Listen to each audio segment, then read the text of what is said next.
The story begins with someone talking about the day the gates opened, causing the fall of the world. Among the countless humans who died helplessly, a small fraction awakened supernatural powers, the so-called saviors. Also known as players, the protagonist is part of this small group, being a rank F player, the Great Emperor of Steel. He is titled Hyeonuk, the last savior of humanity. However, this grand image shatters as he starts cursing. Returning to reality, he was upside down, dressed in military uniform, admitting that his life is pretty messed up. While everyone was in a somewhat suspicious position, their commander ordered them to get their heads straight. Unfortunately, in reality, everyone who awakened powers was forced to serve in the army and the anti-monster troops, also known as AMT. The protagonist was extremely annoyed, questioning why he was in such a position if he was humanity's last savior. They were in a shooting range, being forced to stay like that under the scorching sun. There were various military trucks and weapons near the soldiers. The commander shouted, saying they were the strongest and yet had lost 9 cartridges. Suddenly, the protagonist begins to use his power. Silently, he removes one of the cartridges from his pocket. Using his abilities, he places the cartridge in his mouth. The guy asks if they are in their right minds. Immediately, everyone responds that they are not. Hyeonuk notices that a status window appears beside him. The system alerts him that he currently has 300 grams of metal for manipulation. While chewing the cartridge, the protagonist states that there's no way to be mentally okay since this is his second time serving. Suddenly, we see a fragment of a memory where Hyeonuk was spitting blood. This was a near future where he was lying on the ground while someone wearing a plague doctor mask approached. The city around him was completely destroyed. Explosions were happening while piles of corpses were scattered through the streets. Hundreds, perhaps thousands of people were stacked like mountains of flesh. Smiling, he says that in the end, it wasn't the monsters that destroyed humanity but the players themselves. The person begins to remove his mask while asking if this is the last hero, the Great Emperor of Steel. Removing his mask, the man with red eyes affirms that no, saying that this is just Hyeonuk, a rank F. As he opens his arms, the man declares that the protagonist doesn't understand that they are divine beings who judge humanity. Enraged, Hyeonuk says they are not divine beings, assuring that if he had known how to get stronger before, he would have defeated them easily. With a wide smile, the man asks if he is frustrated, saying that even if the protagonist could become stronger, the result would not change. Hyeonuk cries as he looks at his opponents with extreme anger. The madman says that someone useless like him, a rank F, is destined to die this way anyway. The man leaves, saying this is the most fitting end for someone like him, while a large man lifts his hammer to finish him off. Before being struck, Hyeonuk screams the man's name, calling him Gordon Tracy. He narrates that this is how he died and that he didn't expect to regress, just like in web novels. The system congratulates him for discovering how to increase his strength and informs him that in 10 minutes the metal will be absorbed. The officer said he would fix their minds and that after he says 1, they must shout soldier, and if he says 2, they must shout mentality. While struggling to maintain his position, Hyeonuk says he has returned to the past and that his abilities are at the initial level.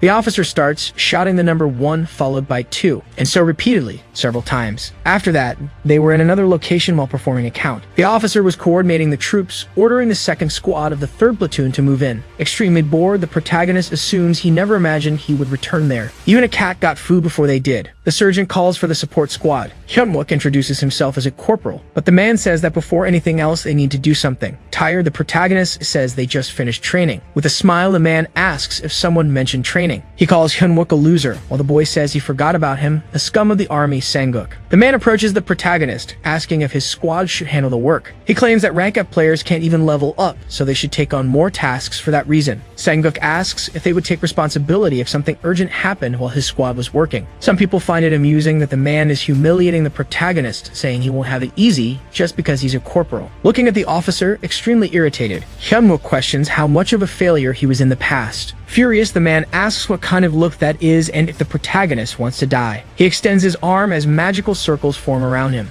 Hyeonuk's squad mates are surprised by this. The man starts asking if the boy wants to go through with this, asserting that he is rank D, after taking a deep breath to calm himself. With a mocking smirk, Hyeonuk says they will, but asks him to give them some food first. Annoyed, the man asks what he's talking about. The protagonist tells the surgeon to look around, saying that people might think he's being abusive. Hyeonuk says he's worried that strange rumors might ruin the bright future awaiting Sanguk. Irritated that his actions did not go as planned, the man simply agrees. He says that since it was a request from the corporal, they should eat as quickly as possible, but must also do the work with the same speed. Inconveniently for the officer, he has to praise the protagonist's squad after the task is completed. He coughs, trying to cover it up while looking at the others. Angry, the man asks what they're staring at and tells everyone to go eat already. The corporal tells Jumbo to go eat, saying he's not hungry as he walks away. Confused, his squadmate watches, unsure if everything is okay. Sangmuk also watches the protagonist leave, remarking that he seems different. After walking some distance, he hides behind a wall. Hyeonuk bites his lips in anger, partially calming down, he admits he handled it well. Recalling Tracy, the protagonist admits that this was nothing compared to what that lunatic did. The system notifies him that he can now manipulate 1 more gram. The protagonist realizes that if he spends too much time here on petty fights, he won't be able to catch up to him. Still looking at the system, Hyeonuk notices that only 1 gram has increased. While grabbing several spoons, he declares he can't let the others know he can increase his level. In the cafeteria, people were arguing about where all the spoons had gone.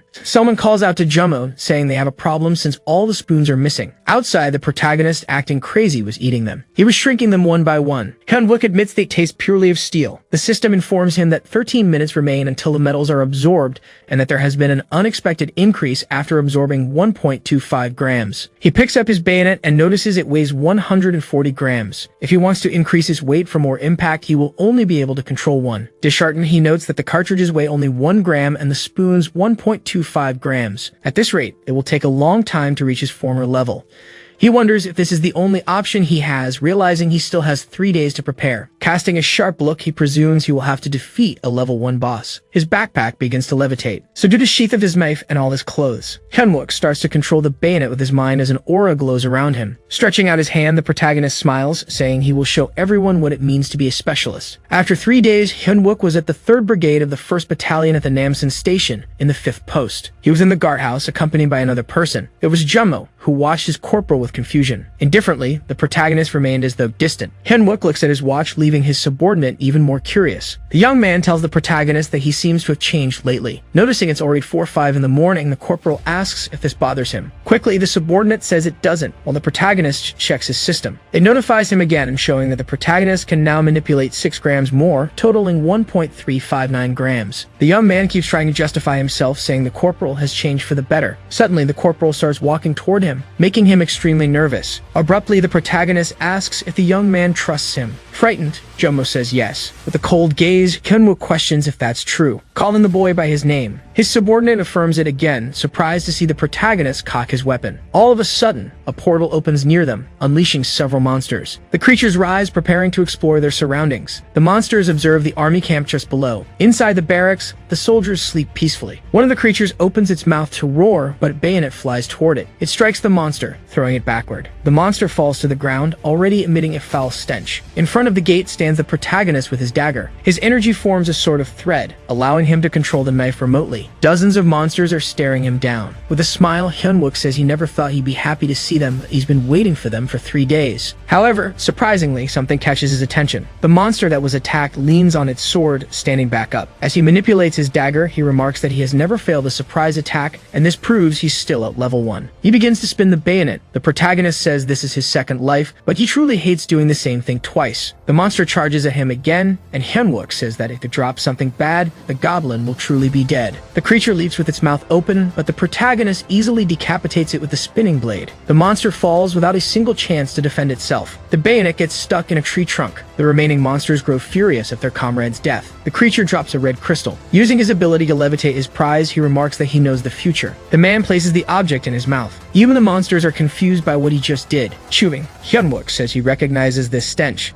It's definitely mana steel. The creatures are utterly disgusted by his behavior. The system informs him that the amount absorbed in grams is unknown and mana will also increase after absorption. Observing the status window, he realizes that if he consumes every item he finds from now on, the difficulty of this life will be drastically reduced. Hyeonuk gives the monsters a terrifying look. They all appear deeply bewildered. The protagonist pulls the dagger from the tree. Excited, he declares that his mukbang is about to begin. Rewinding a bit to the past, after the protagonist cocked his weapon, they hear a loud roar. The corporal covers his subordinate's mouth, saying he can feel the metal vibrating. The boy asks if he can really sense it without seeing it. Jummo suggests reporting it, but the protagonist argues they would never believe a rank F could sense something he can't see. Frightened, the young man asks what they should do. The corporal asks the boy to promise him something while he goes to investigate, instructing Jummo not to abandon his post, and that he must not report this to superiors. Returning to the present moment, Hyeonuk is frighteningly excited. He declares that if the military finds out, all the drops would belong to the government. The group of monsters charges charges at him enraged. Hyunwook launches his attack, declaring that his feast begins now. As he dives into the midst of the enemies, he manipulates his dagger. The monsters gather, trying to attack him, but they only hit the ground. The protagonist managed to dodge the blow. Once again, he spins his dagger. With a flick of his hand, Hyunwook sends the bayonet toward the creatures. It cuts the Achilles tendon of one. To immobilize them, he cuts the tendons of several monsters. To his surprise, one of them is up in a tree, observing everything. The monster wears several types of necklaces, visibly furious about the situation. While some lie on the ground, unable to get up, another attempts to attack Hyunwook. In a sadistic tone, the protagonist urges them to keep screaming. Noticing another opponent's attack, he is caught off guard. Now able to manipulate more metal, he grabs one of the swords lying on the ground. With a simple hand motion, Hyunwook repels his enemy's attack. The monster loses its weapon as others approach. The creature, panicked, tries to grab its sword again, but the protagonist is already preparing to strike. With a single motion, he slashes the monster's neck. The corporal quickly regains his stance. Desperately, the creature tries to stop the bleeding. He cuts the being again, stating that this will maximize the fear. Another red crystal is dropped. Horrifying everyone further, Hyunwook screams, claiming he died once from being attacked from behind and demands to know how they dare to do that. Enraged, he threatens that if anyone attacks him from behind again, he will eat that monster alive. All the monsters bristle like frightened cats, making the protagonist realize he has instilled enough fear. As some of them retreat, Hyunwook asks if they should now begin with the main course. Looking at the crowd on his right, he admits it's a bit frustrating. Turning his gaze to the other side, he wonders where the leader is. While the boss growls, the young man keeps searching for him. However, as a cunning creature, the boss is observing the entire battle from atop a tree, extremely irritated by the situation. This was a goblin shaman. Noticing the crystal near his foot, Hyunwook remarks that he should begin and crouches to pick it up. Seeing this opening, the boss decides to attack. As he grabs the crystal, Hyunwook remarks that the goblin won't miss this opportunity. After all, he's different from these stupid monsters. With a crazed smile, he says the prey is defenseless, and the boss must attack and reveal himself. Equally smug, the boss casts a spell, breaking one of the talismans on his necklace. Sensing where the attack comes from, the protagonist feels elated. In the blink of an eye, the ground forms spikes, impaling several goblins. Meanwhile, in the barracks, a few lights are still on. A soldier asks the platoon leader if the ground just trembled. The man asks if his subordinate is scared and threatens to kill him if he wakes him again for something so trivial. Back on the battlefield, many monsters have been impaled by the spikes. They were completely pierced by the boss's attack. The survivors can't comprehend what just happened. From atop the tree, the boss observes everything. He roars, believing he has won, but something catches his attention. The protagonist declares that he has found him, leaving the boss completely startled. He throws one of the swords the monsters were wielding, spinning it like a propeller. But the shaman raises his staff.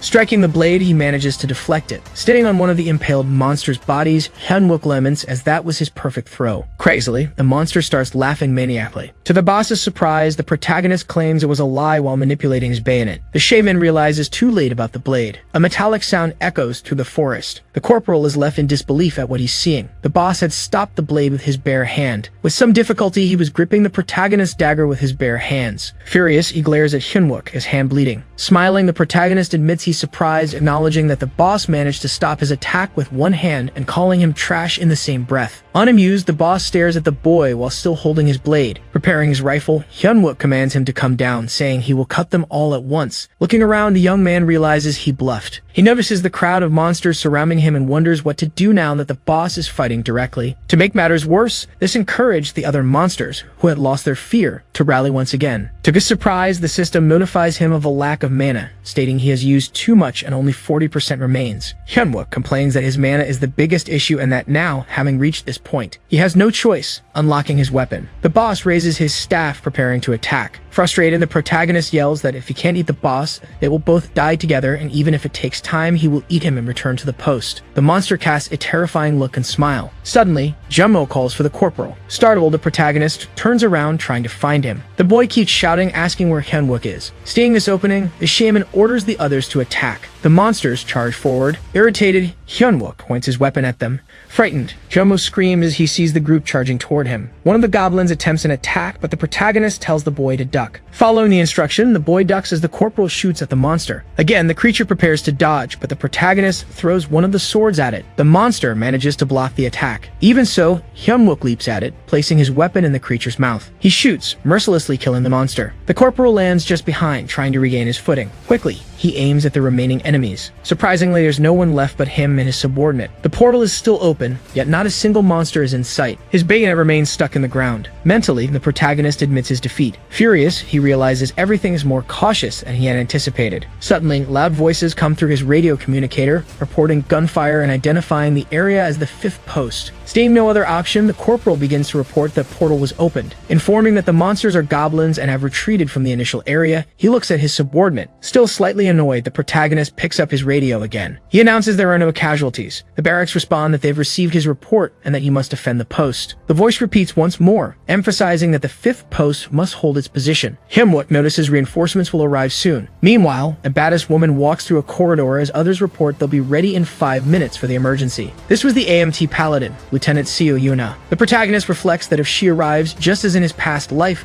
the woman will eliminate all the monsters and close the portal. With that, all the equipment will fall under the army's control. He also recalls a legendary item called adamantium. This item was what earned him the title of Emperor of Steel, and if he misses this chance, the next opportunity won't come for another 4 years, and if that happens, he'll face the same fate as his past life. Frustrated, he decides he will claim the item first. Hyeonuk declares that he needs to finish this before the team arrives. He remembers that goblins require a live sacrifice. The boy asks what's going on as the protagonist tries to deduce where they've gone. Realizing that for goblins who hunt in groups, the city is too dense to be a plausible location, he arrives at another conclusion. Through his radio, someone yells that they're from the 6th post and have spotted goblins. Something glimmers among the trees, leaving the corporal and his subordinate stunned. Noticing this, the protagonist breaks into a wide grin. He shouts into the radio, identifying himself as being from the 5th post and offering to support the 6th. However, someone on the radio dismisses them, stating that there's nothing an F-rank can do. They continue insulting him, but Hyeonuk simply lowers the volume. Hyeonuk tries to stop him, warning that this will not only get him confined to the post, but also result in a court-martial. The protagonist states that the 6th post consists of archers and mages. In other words, there's no one skilled in close combat.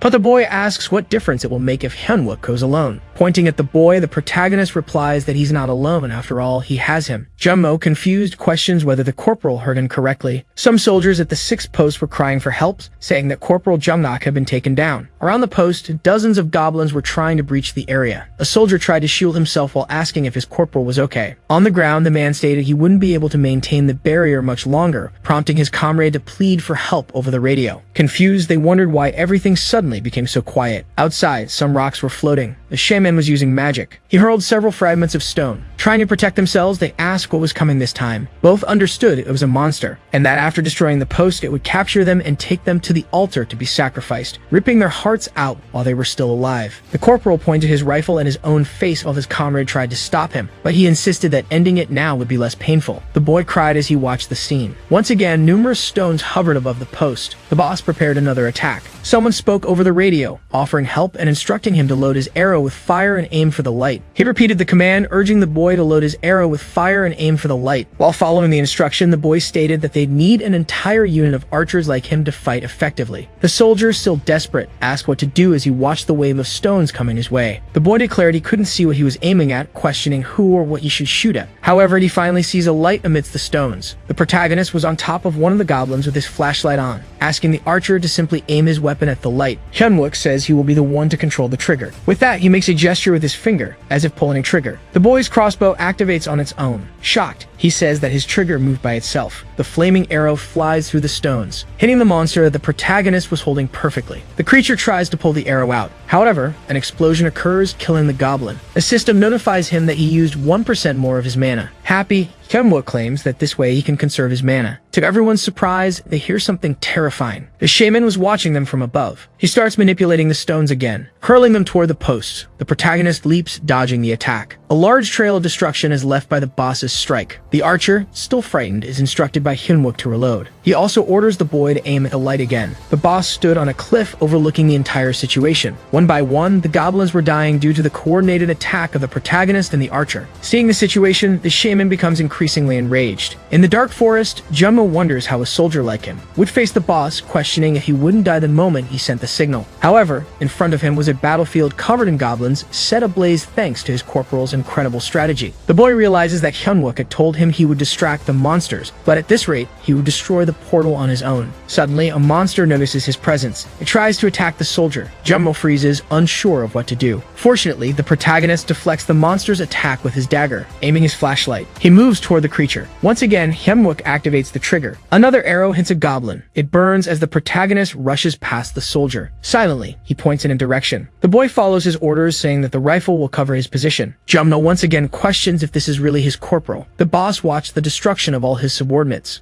Hyeonuk asserts that this should be enough. As he looks at the status window, he wonders if that coward will appear, arriving at another conclusion. The system warns him that he has only 12% mana left and recommends he take that into account when acting. Frustrated, the protagonist realizes the boss is waiting for that, admitting that if his mana runs out, it will be the end for his comrades. At this moment, someone calls out to him, pleading for him to save them. The shaman is using Jumno as a hostage. The boy says he followed all of Hyunwook's orders and apologizes. Without saying a word, the protagonist raises his bayonet. However, the boss brings the sharp end of his staff closer to the soldier's neck. He starts speaking something in the goblin language. Hyunwook becomes extremely enraged. He deactivates his metal manipulation while two more goblins approach from behind him. Feigning resistance, he says that all of this is Jumno's fault. Both goblins leap and try to attack him. Smiling, he points his finger at the boss, saying this is a checkmate. He moves his finger again. The subordinate's rifle, aimed at the boss, fires. The weapon begins to fire frantically, forcing the monster to release the boy. The shaman coughs up blood as he feels excruciating pain. The corporal dodges attacks while heading toward the boss. His soldier falls next to the monster. The boy confirms that he's okay. Extremely pleased, the protagonist says that in that case, he must have a good appetite, throwing his spinning dagger at the boss, who tries to run desperately. However, when struck by the blade, the skin he wore deflects the attack. Again, the system alerts about his mana level, stating that only 9% remains. Trying to attack again, Hyunwook questions why the monster only protected his back. The shaman, consumed by fear, tries to reach the portal. He pushes himself harder and harder, trying to escape death. Noticing his enemy's plan, the protagonist throws his bayonet, asking if he really wants to go to the portal. Hyunwook shouts while running quickly. The monster was far from him and extremely close to the portal. The creature stretches out his arm, trying to escape, but its cord suddenly glows. With this, the protagonist realizes it is metal. The system warns him that he has only 7% mana left. He stretches out his hand with an open palm, and quickly closes it while pulling backward. Thus, he manages to stop the boss, even with his mana almost depleted. With no other choice, the protagonist pulls the enemy's chain even harder. The boss could do nothing to stop him. With the monster finally immobilized on the ground, he throws his dagger to deliver the final blow. His mana drops to 1% as he prays for it all to end, striking the monster's head. The impact is so strong that the ground trembles. His mana finally reaches 0%. Gasping for air, he sees that his abilities remain the same, but this body is far inferior to his previous one.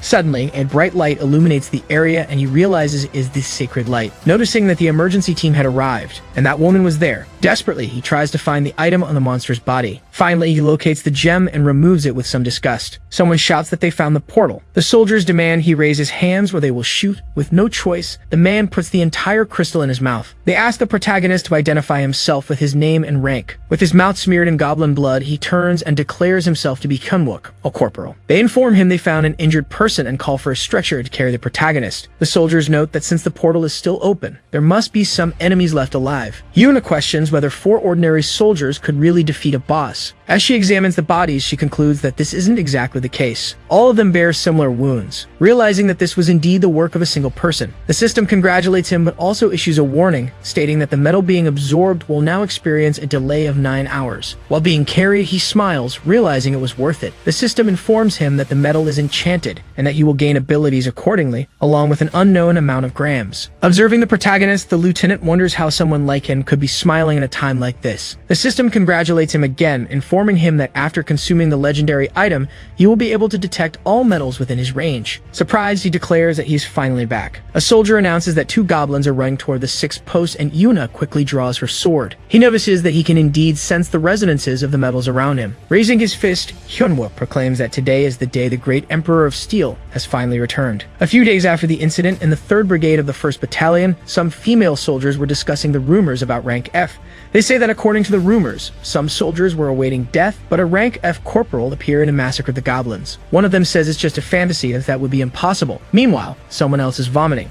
It was Sang-guk angrily asking if they really expect him to believe that. A soldier salutes, saying it's true, while another man tells him to lower his voice. The chubby one leans on the boy, saying that the sergeant didn't acknowledge the salute, yet an ill is lowering his hand anyway. Frightened, the soldier salutes again. He was the archer whom the protagonist had saved. The sergeant asks for the chubby man's name. He introduces himself as Wonduk. Sang-guk orders him to take 3 more boys and head to a portal, but he refuses, saying it's impossible. The sergeant states that he's never seen ordinary soldiers defeat a crowd along with a boss, so he thinks it was just a stroke of luck. And that if that's the case, a disobedient rank F soldier is a danger to military discipline. The big guy starts laughing maniacally while squeezing the boy's head. Sang-guk then tells Anil that they can't let this go. Meanwhile, in the barracks where the protagonist was, there were several doors in a strangely white corridor. In the battalion commander's office, someone was saluting. Hyeonuk introduces himself, saying he's there to resolve something. Internally irritated, he wonders if everything didn't go well, and if so, why they called him here. The lieutenant was also present. She was a rank B paladin. Beside her stood Lieutenant Minhee, a rank C mage. The commander asks if it's true that he disobeyed his orders to wait, also questioning if he faced the portal's first wave. This was Kang-suk, nicknamed the King of the Namsan Mountains, rank B. Mentally, he notes that saying the wrong thing could lead to a military tribunal, and that he just wants to stand guard. The protagonist admits it's true, and that after the portal surge, he responded immediately. The commander remarks that someone like him in that situation would have been torn to pieces. The protagonist thinks this is truly intense pressure, and that if he has to return here in the future, his military life will be ruined. He gives a slight smile. Hyeonuk says he feels wronged and deceived by the battalion commander. The Ishigo from March 25th asks how the protagonist dares to say such a thing, but Kang-suk orders him to stop. Surprised, Minhee returns to his place. Still staring at the protagonist, the commander asks why. The corporal says that he always says one thing every time he trains them, something that is always said without fail, and asks if Kang-suk doesn't remember. Remembering that he always says if you're part of the anti-monsters unit, it doesn't matter if you're rank A or even rank E, you're capable of defeating trolls. He mentions that according to the commander himself, someone of rank F like him might struggle against a troll, but not a goblin, adding that if he hadn't disobeyed the control center's order, all the soldiers at the 6th post would be dead. Mentally, he acknowledges that this was his rational attack, and now he'll attack emotionally. Recalling another one of Kang-suk's speeches, stating that for a true soldier, ranks don't exist, they fight with all their strength. The protagonist begins to say that, as a true soldier and as a follower of the commander,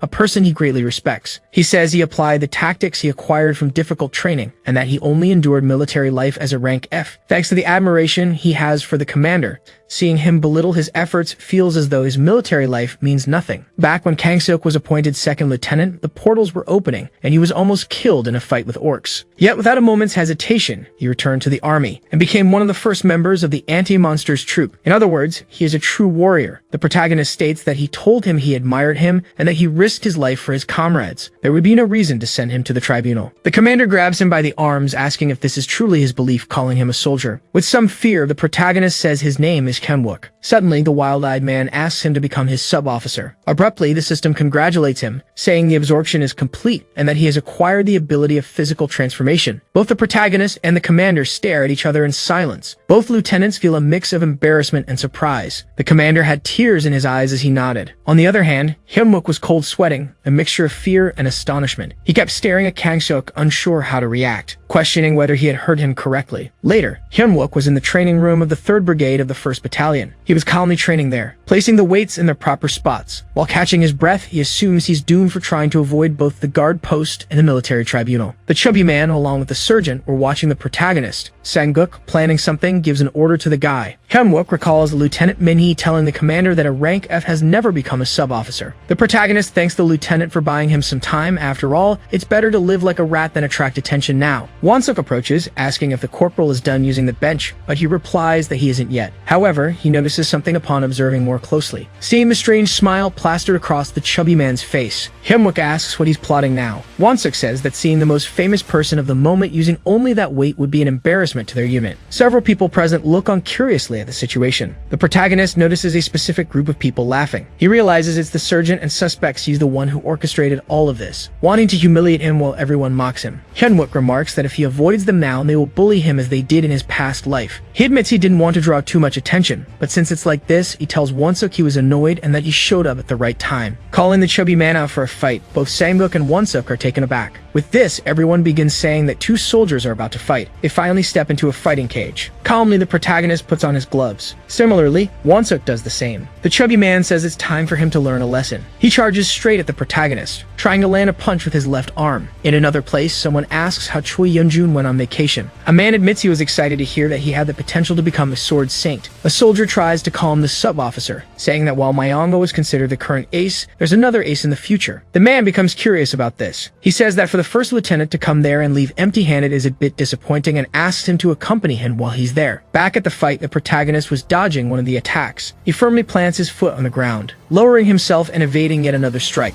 With a certain degree of ease, he manages to dodge all the attacks. However, Hyunwook ends up cornered against one of the bars. Quickly, his opponent runs toward him, delivering another powerful strike. Even the protagonist is startled by how this situation unfolds. The spectators anticipate what's about to happen and are scared. To everyone's surprise, Hyunwook rolls on the ground, escaping that position. Skillfully, he rises, positioning himself behind his opponent, making a gesture with his fingers, signaling his opponent to hurry up. The chubby man becomes extremely enraged. Watching the fight, some people begin to cheer them on. Anil says it feels like the stage is set for Mr. Myancho to watch. He asks the lieutenant for his opinion, noting that Won-suk's punches seem very strong. Still observing the fight, the man notices the speed of the attacks and how the opponent manages to dodge them all. Myancho asks what the point of it all is, considering Won-suk can't even land a hit. Anil responds that it's because he's inexperienced. If he lands a single blow, it will be a knockout for sure. Sergeant Sengbuk was furious. He yells that Won-suk is very uncoordinated and orders him to get himself together immediately. Various people start shouting, asking if Won-suk thinks fighting is a joke, and tell him to take it seriously since they're betting on him. Mentally, the chubby man admits that his body feels extremely heavy. He tries to attack the protagonist again. However, the reason for his sluggishness was that the metal in his boots was being controlled by Hyunwook. The protagonist signals with his hand, acknowledging the power of controlling steel. He pins his opponent's leg to the ground. The man completely loses his balance. As expected, Hyunwook dodges the punch again. The chubby man begins to panic, unsure of what's wrong with him. The protagonist concludes that for Won-suk, it must feel like fighting in a swamp. With a sadistic smile, the protagonist looks at him. Won-suk begs him to wait. He starts saying his legs feel strange. Hyunwook asks why he's saying this all of a sudden. With a smile, he asks if things aren't going in his favor now. Irritated like a raging bull, Won-suk curses at the protagonist, saying Hyunwook is just a rank F. With that, he uses his ability, unleashing a powerful shockwave. Both Anil and the first lieutenant are intrigued by this. Suddenly, Won-suk enters berserk mode, enhancing his body. His eyes glowed red and veins bulged across his forehead. The protagonist moves his hand. Clenching his fists, he assumes a combat stance, glaring intensely at his opponent. Myancho notices that with the physical enhancement, they are no longer within the realm of sparring, yet his opponent hasn't faltered. It's like a battle between an enraged buffalo and a leopard, hiding its claws. The chubby man was enormous. The lieutenant remarks that this is entertaining, while the crazed man says he told him Won-suk wasn't a joke. The man tells Hyunwook he's going to end everything right there. Suddenly, he vanishes from Hyunwook's line of sight, delivering a massive blow to the protagonist. With overwhelming force, Hyunwook is thrown against the cage. The sergeant cheers, saying, "That's my boy." Others claim this was predictable. After all, Won-suk is on a different level.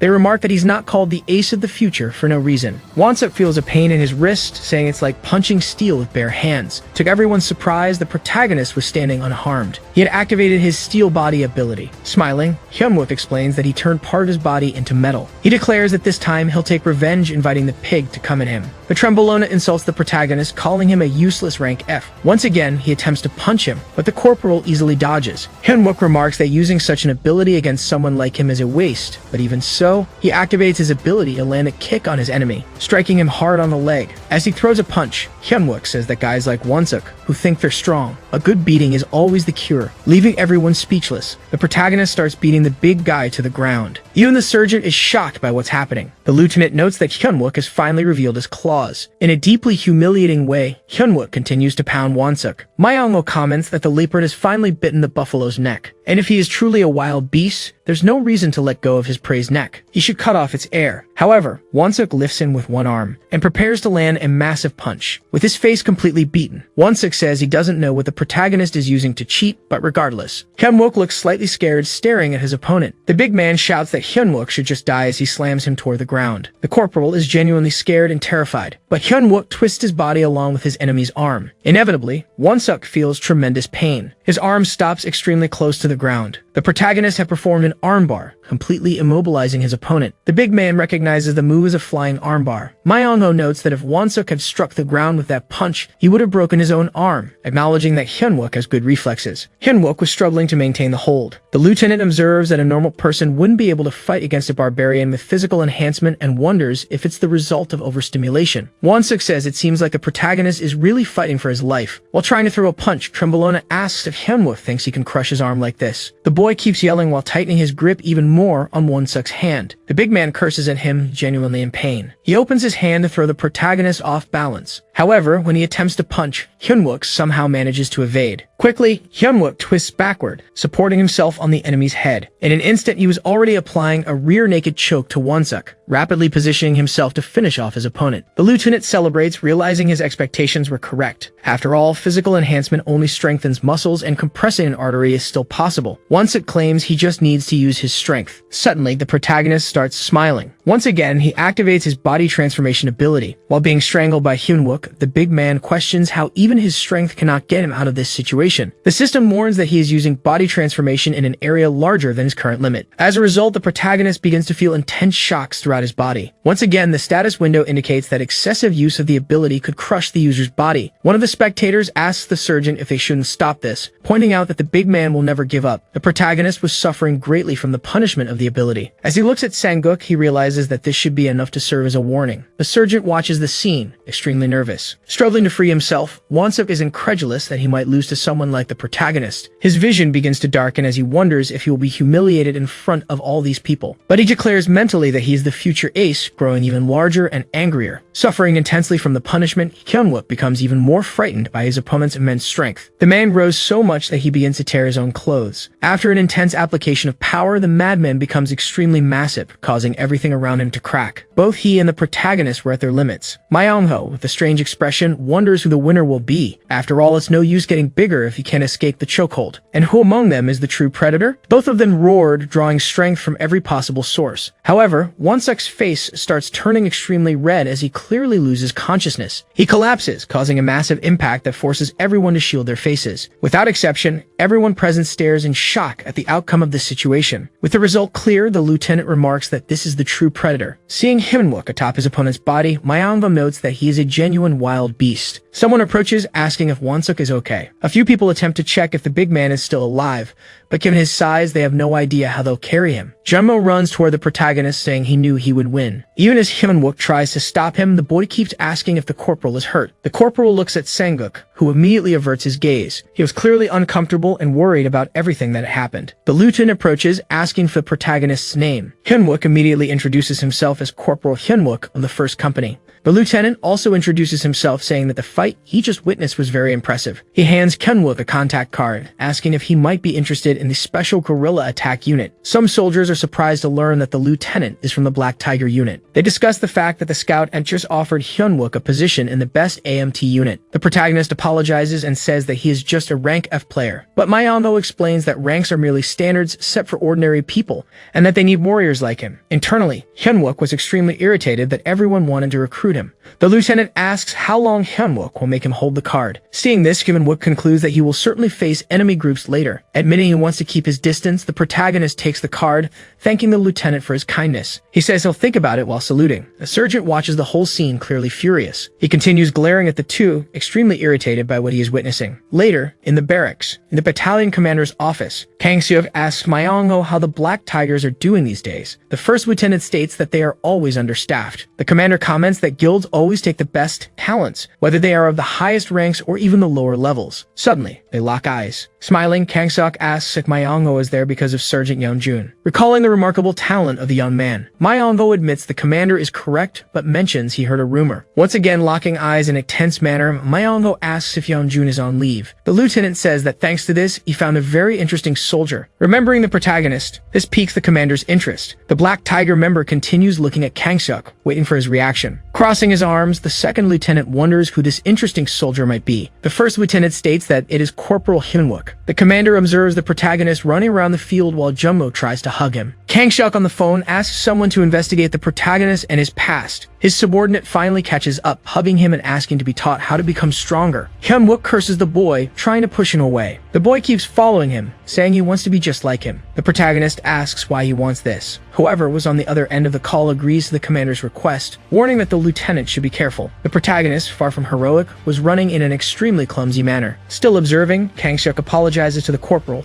saying that this is not his opinion and that all of this is purely his fault for letting people become so greedy, while he opens a wide and frightening smile. In a city during the night, many people were walking normally. A woman was talking to a chef while her son noticed something. The child starts running, shouting that he saw a monkey. She stands in front of an alley, shouting for the little monkey. However, it wasn't a monkey, it was a large rat. Startled, the little boy realizes that this is not a monkey. The monsters had a pentagram on their foreheads, turning toward the child. To his despair, there were countless monsters like that coming out of a portal. On the other hand, the protagonist was surprised to see something. He was in the battalion's armory with Lieutenant Yunha. She suddenly says that the commander believes in his accomplishments and gave him time off and a weapon, but the squad leader doesn't believe in him. Bored, Hyun-wook says that in his past life he was lazy and apparently that hasn't changed. While looking at a sword, he admits that whether the leader believes in him or not doesn't interest him after all. It's all in the past. Even the attendant looks a little curious about his answer. Looking at him, she asks if the corporal is really that lazy, saying that the goblins had the same blade mark, which means he stopped the first horde alone, and questions if this makes sense. The protagonist picks a small sword while stating that it's perfect. The boy swings the weapon, while Yoonho looks confused by his behavior. The woman tells him not to choose any weapon just because she's pressuring him, but Hyun-wook says he genuinely likes this one. This was the cloud blade, which has the effect of absorbing and holding water, creating a humid mist. The protagonist admits that now it seems useless, but with this single sword, Yeonjun became known as the Sword Saint. The true name of this item is Black Hand of the Master of Clouds, according to the mythology of Dangan, where three gods of time descended to Earth: the Lord of Wind, the Master of Rain, and the Master of Clouds. His black hand was called the Hand of Darkness. After releasing all of his power, you can activate the ability of hidden blades among the clouds, generating powerful lightning. With a smile, he assumes that with the manipulation of steel and lightning, nothing will be able to stop him. The lieutenant asks if this old sword is really too small of a reward considering his accomplishments, but he says he is satisfied. He begins to say that there is no time to choose anything else. Suddenly, they hear a very loud noise, which even surprises Yuna. The control tower then informs everyone that a portal has appeared in Ankawan. Immediately, the soldiers begin to prepare for combat. The protagonist is not pleased to hear this. The girl is curious about the fact that Hyun-wook is extremely calm and not surprised by the situation, as if he was expecting it.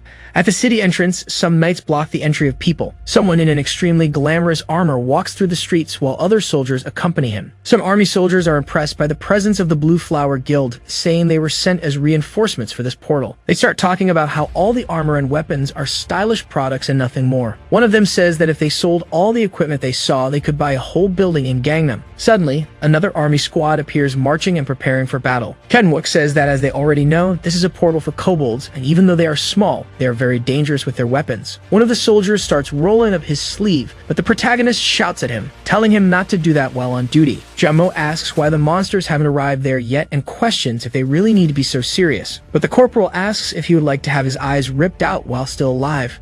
Frightened, the boy says no, and the protagonist tells everyone to check their gas masks for emergencies. Laughing, one of those soldiers approaches, saying that apparently the trash squad also has strategy meetings. Jumbo looks down after hearing this. Seeing the reaction of his subordinate, the protagonist gets genuinely angry. Hyun-wook tells both of them that the kobolds escaped from the evacuation zone and that everyone should keep their masks close. Convinced, the guy says he can take care of it on his own, saying that he's not someone who needs advice from people like him. The protagonist tells him not to forget this, but the guy says he understood, calling him the commander of the useless squad. His men once again look discouraged. Hyun-wook becomes even more irritated by all this arrogance. Speaking to his squad again, he orders them to pull themselves together. He says that this isn't the first time they heard this, but now their lives are at risk, so they can't afford to be shaken. Everyone agrees with their commander. He informs them that the kobolds are small monsters, so they should place motion sensors in sewers and tight spaces. With this, he comments that everyone has 20 minutes to do everything. The protagonist calls for Jummo, who promptly agrees. The soldiers begin talking about how the protagonist is extremely serious and anxious today, at the place where the army supplies were stored. The boy is confused, not understanding why the corporal called him. He looks at his subordinate silently. Embarrassed, Jummo asks what he wants. Hyun-wook was about to say something when a dart hits him in the neck. A kind of poison begins circulating through his veins. Suddenly, he falls to the ground. One of the manhole covers that the soldiers were placing sensors on explodes. As a result, all the others explode as well. The soldiers try to cover their mouths and noses to avoid inhaling the poison. Just as their leader had said, they begin putting on their gas masks. Several kobolds appear, attacking the soldiers. Agonizing on the ground, paralyzed by the poison, Hyeonuk can only watch. Suddenly, a monster approaches him. It was the portal boss. He observes his enemy as his pupils dilate. The kobold raises a dagger to stab him. Still immobilized, the protagonist can only watch as the enemy tries to strike him with a blade. Suddenly, a soldier throws his body at the boss. There was Jummo, who asked if the corporal was alright, though he had been grazed in one of his eyes. The boy tries to help him while the kobold watches them from within the poison mist. Suddenly, the monster's mask starts to burn. Gathering the last of his strength, the protagonist orders Jummo to run. Confused, he asks what's going on and urges Hyeonuk to put on the mask. However, the boy's head is detached. Desperate, the corporal screams for his soldier. But returning to the present moment, Jummo is standing in front of the protagonist, asking what it's all about. Looking at the boy, Hyeonuk says that in his past life, his subordinate died trying to save him from the kobolds. Some soldiers report that they'd just installed the sensors and ask for more. Mentally affirming that the real battle at this portal will happen in the rear guard, he calls Jummo's name again. The boy asks him to give the order, stating he will do whatever is necessary. Hyeonuk says he will send a signal to him later, after which he must gather the members of the squad and take them out of the operation area. The soldier is confused, not understanding what's going on. A truck drives through the streets at high speed. Startled, Jummo asks if this isn't military desertion. Calmly, the protagonist states no, saying it's a military tactic. The soldiers were conducting a sweep of the city, searching for survivors and monsters. They also report that the estimated number of kobolds is 200. They were entering a large area of magic. The person in charge of the operation gives the command. Responding to their leader, all the soldiers quickly enter the warehouse. They say that the infiltration at Point P is complete and that the formation must be strengthened. With that, the control tower gives the command for the attack squad to release the magic circle. The shield bearers form a kind of cage while the magic circles are emitted above their heads. They are surrounded by kobolds who start moving toward them. The monsters scream as they advance to attack. A horde of dozens, therefore, some curved weapons are launched toward the squad. The leader tells everyone to wait as the monsters decrease the distance between them. He maintains the order to wait. Finally releasing them to attack, all the soldiers begin to strike, while the magic circles release fire. Thanks to this tactic, they are able to incinerate several monsters at once. The protagonist is still coordinating his squad, urging them to move faster. Zones 2 and 5 have all the sensors installed. He marks an X with tape on the ground. Lieutenant Minnie approaches, asking what Hyeonuk is doing. He greets him, saying he is fixing the motion sensors according to the manual. Marking the location with aluminum tape, the lieutenant calls it a trash job. The members of the Blue Flower Guild are still preventing people from entering the city. He tells the protagonist to stop acting like a fool because of a kobold portal. The guy says that the first platoon will begin the operation in 20 minutes and that they are the support team, so they should just pick up the detoxifiers. Seriously, the protagonist states that the mission assigned to the support squad by the platoon's vice commander is to prevent the monsters that manage to escape from the rear guard of the civil area. Looking around, the lieutenant becomes uncomfortable. Irritated, he says that this is serious.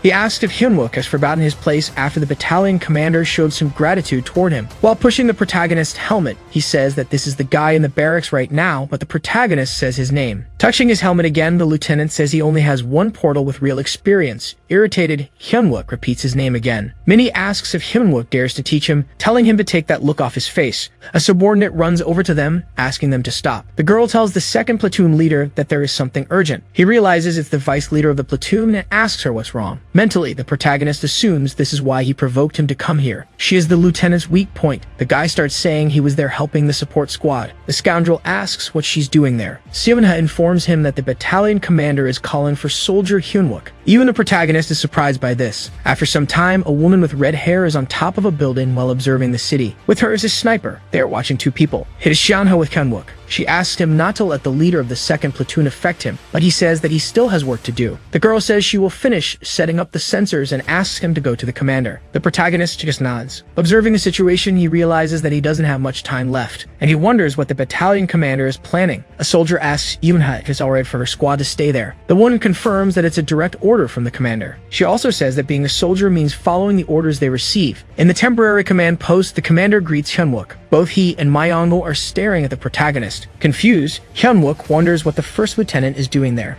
and why he's gathered with the battalion commander. The commander says that he will replace Yeonjun, who is currently on leave, and will lead the first attack platoon against the portal. Losing his mind internally, the protagonist says that the commander never paid attention to him in his past life and questions why this is happening now. Nervous, he assumes he doesn't have time for this and needs to get organized. He calls for the second lieutenant. Hyunwook says that he has only commanded the support squad since entering the base and that this would put the entire platoon at risk. Still inside the temporary control station, Kang-seok looks coldly and says that this is an order. The protagonist can do nothing but lament. Suddenly, Team Delta reports that the boss has left the kobold nest and asks the groups in zones 2 and 3 to remain on alert.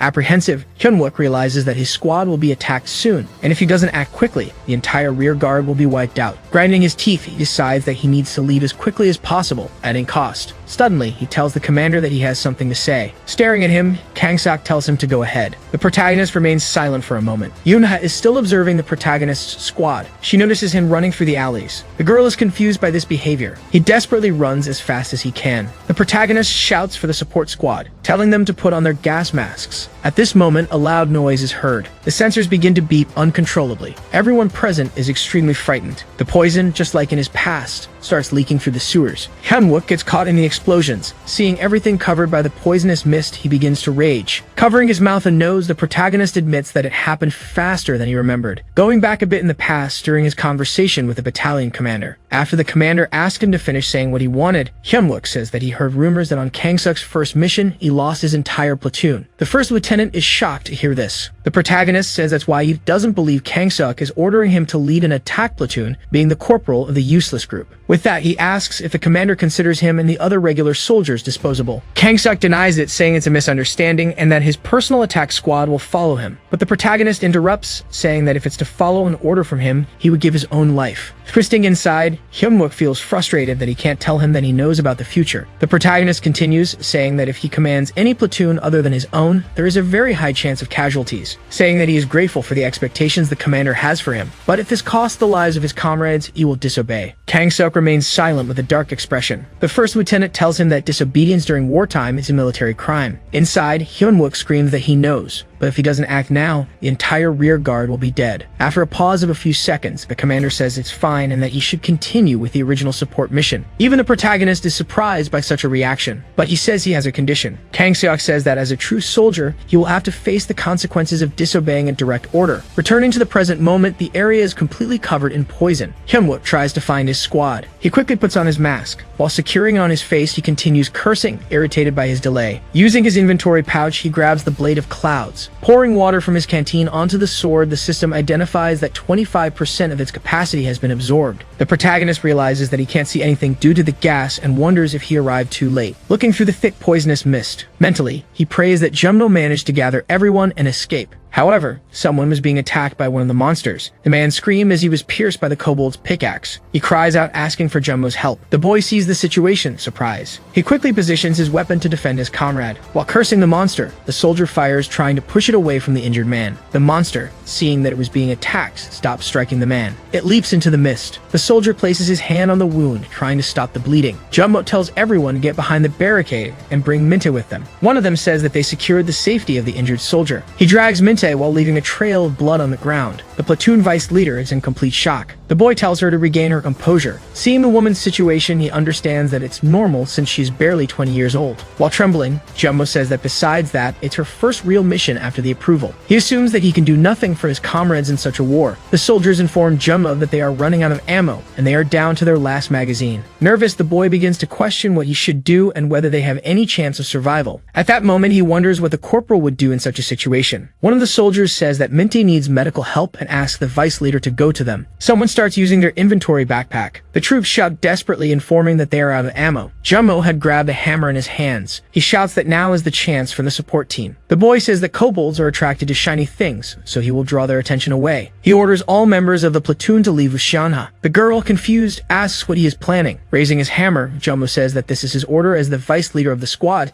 stating that the blue flower is out of the evacuation zone. Therefore, when he gives the signal, everyone must run for their lives. He assumes that his electrical power is pathetic, but he can use it to save these people's lives. Determined, he runs while raising his hammer. The monsters, seeing that, become extremely focused on the light. All the kobolds run after him, leaving the battlefield to chase him. He shouts that this is everyone's chance, telling them to run. The soldiers shout his name as they watch him. The monsters approach him. Jumbo tells everyone that if the corporal were there, he would use his pathetic power for this, and that he would definitely use him as bait. Suddenly, the protagonist's bayonet cuts through all the monsters chasing him. It was so fast that even Jumbo loses his balance slightly. He bangs his head into Hyeonuk. The protagonist curses him, saying he heard everything. He was raising his sword. The system notifies that his cloud was purifying the toxic gas as it spread, with a 100% absorption rate. He remains silent as he uses the ability of his blade. Falling to the ground, the boy is surprised by the corporal's return. Unexpectedly, Hyeonuk says his name. Crying, Jumbo says that he was only imitating him and that he had always been carried by the protagonist. With a smile, he thanks the boy for staying alive, saying that he did a great job. Jumbo can't hold it in and starts crying. The kobolds continue advancing toward them. The protagonist admits that he is truly proud of his subordinate and that thanks to his incredible courage, he will be able to enjoy this feast. With a sadistic look,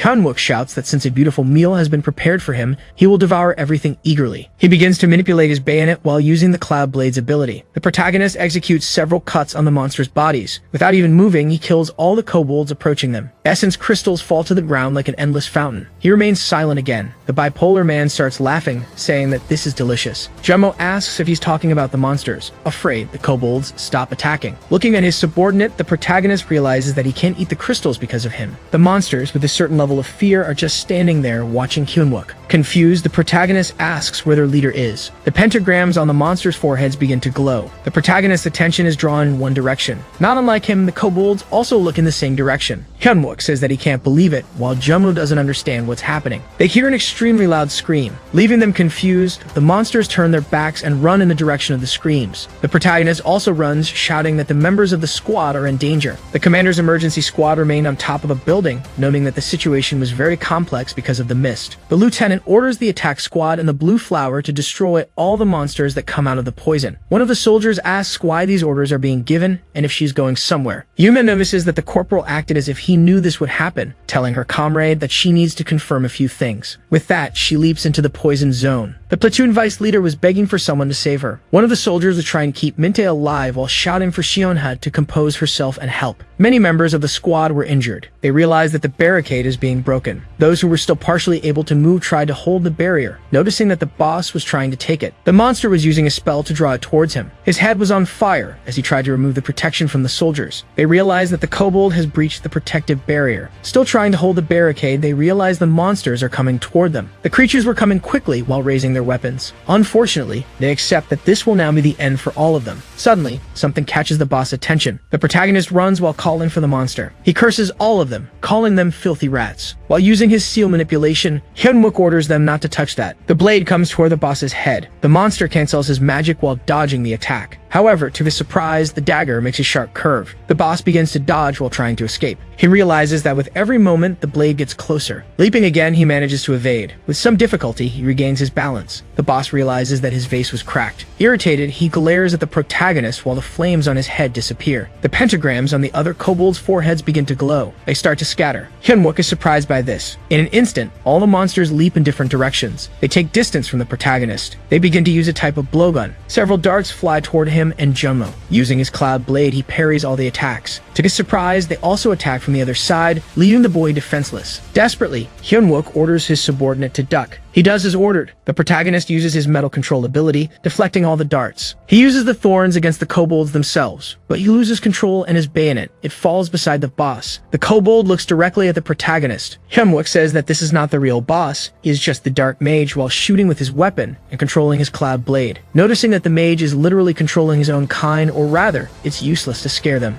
He admits that it's very dangerous to fight with Jumbo by his side. The protagonist orders the boy to run to the protection box. They run while trying to survive. The monsters use their blowguns again. The corporal and his subordinate were already approaching the barricade. Once again, the darts fly toward them, but this time they are coming from behind. He uses his metal manipulation ability again, deflecting the attacks. Just like Jumbo, he jumps into the barrier. Another dart tries to hit him, but it's stopped by the barricade. Seeing this, the boss stands still, glaring at the protagonist as he purifies everything around him. The monster growls as it looks at him. With a mocking smile, Hyeonuk says it's a little late, but at least they managed to arrive.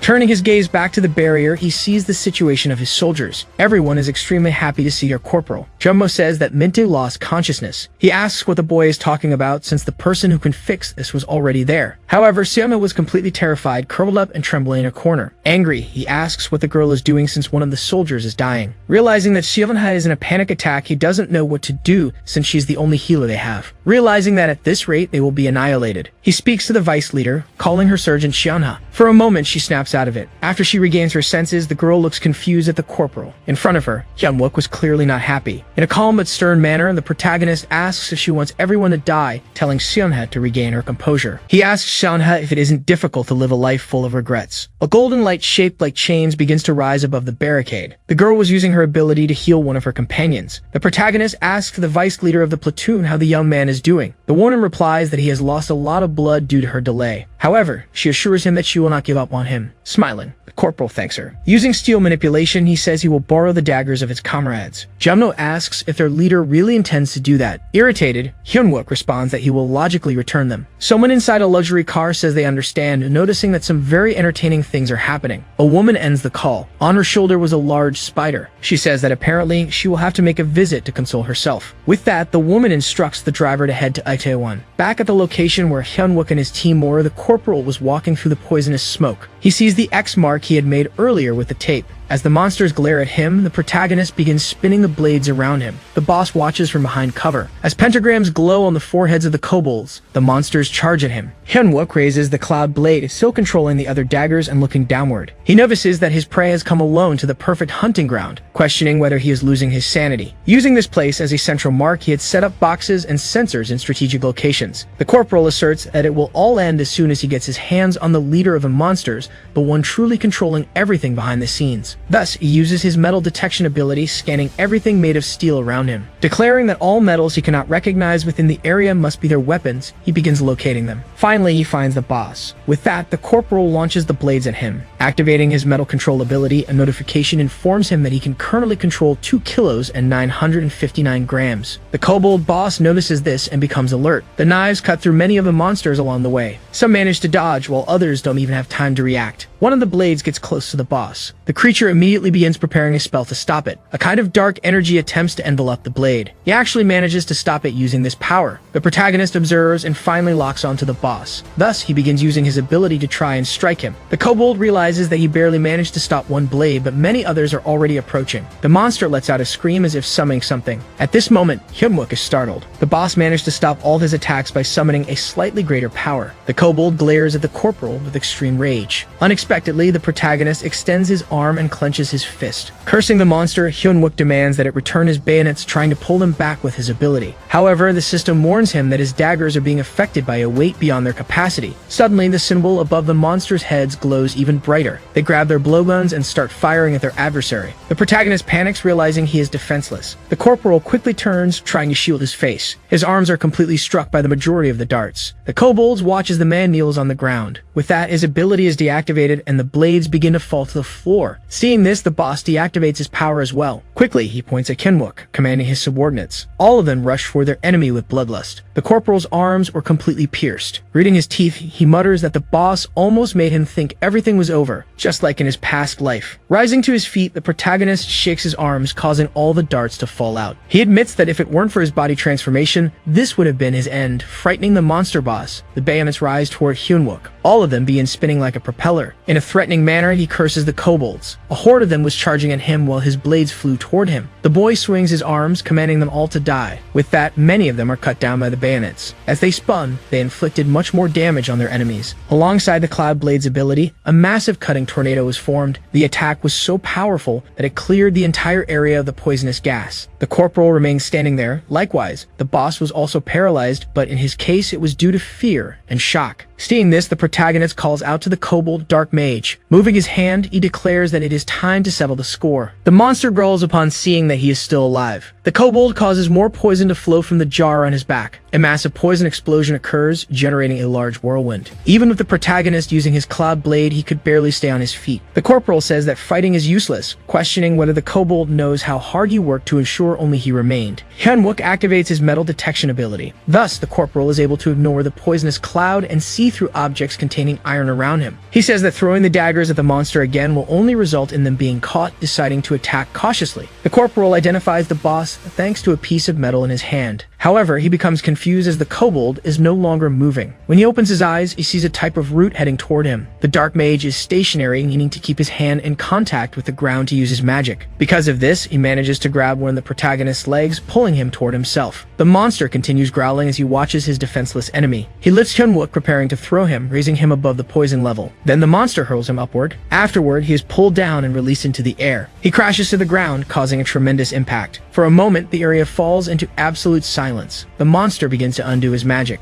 Standing up, the kobold starts laughing, convinced of his victory. Shocking the boss, the protagonist calls him a rat. Still recovering from the fall, Hyunwook asks if that vermin truly dares to laugh. The corporal had used body fortification to withstand the fall with his legs. In a terrifying tone, the protagonist asks how many times that monster will make him relive flashbacks of his past life. Becoming irritated again, the dark mage positions himself to attack. In the blink of an eye, he vanishes from in front of his opponent. The protagonist's eye begins emitting a blue ray. The monster is running swiftly among supply crates and trucks. In an instant, he is already behind the corporal. Quickly, the monster tries to strike the protagonist with his blade. However, Hyunwook manages to dodge with some difficulty. He immediately steadies himself on the ground again. Visibly enraged, the man asks if that insect truly tried to hit him from behind, questioning whether the mage knows how much he despises those who strike from behind.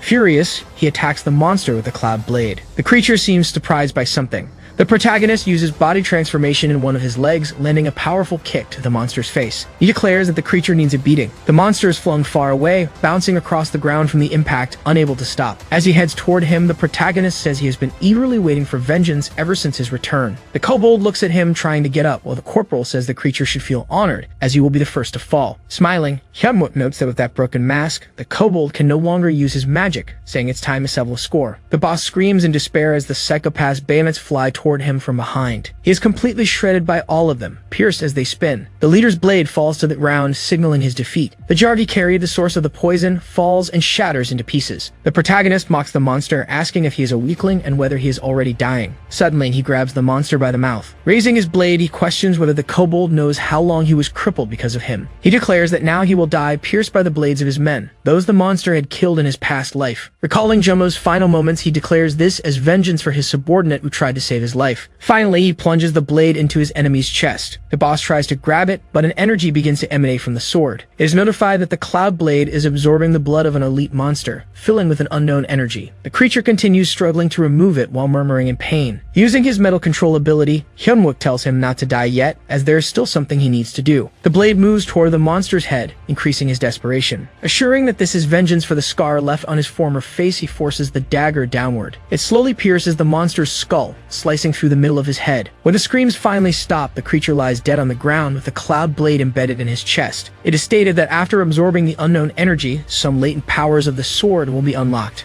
He sighs, realizing he has finally reversed the first event of the past that haunted him. The poisonous cloud still lingers in the area. Suddenly, a kind of medallion falls from the monster's body. The protagonist is shocked to see it. It was the Devil's Medallion, granting the power of the demon race, specifically the Hellfire. Seeing this, Hyunwook wonders why it appeared there. The medallion belonged to a certain individual. The name Inferno Medallion was given because of the undead army considered humanity's hell, the worst villain of mankind, the Necromancer. There is no information about him except his growth trait, similar to the protagonist's. In his past life, he barely managed to finish the battle at the Blue Lava Golem's workshop, collecting only one Inferno relic. He questions why the true medallion is there at that moment. Angry, the corporal realizes there is more he doesn't yet understand. He notices the poisonous gas is dissipating.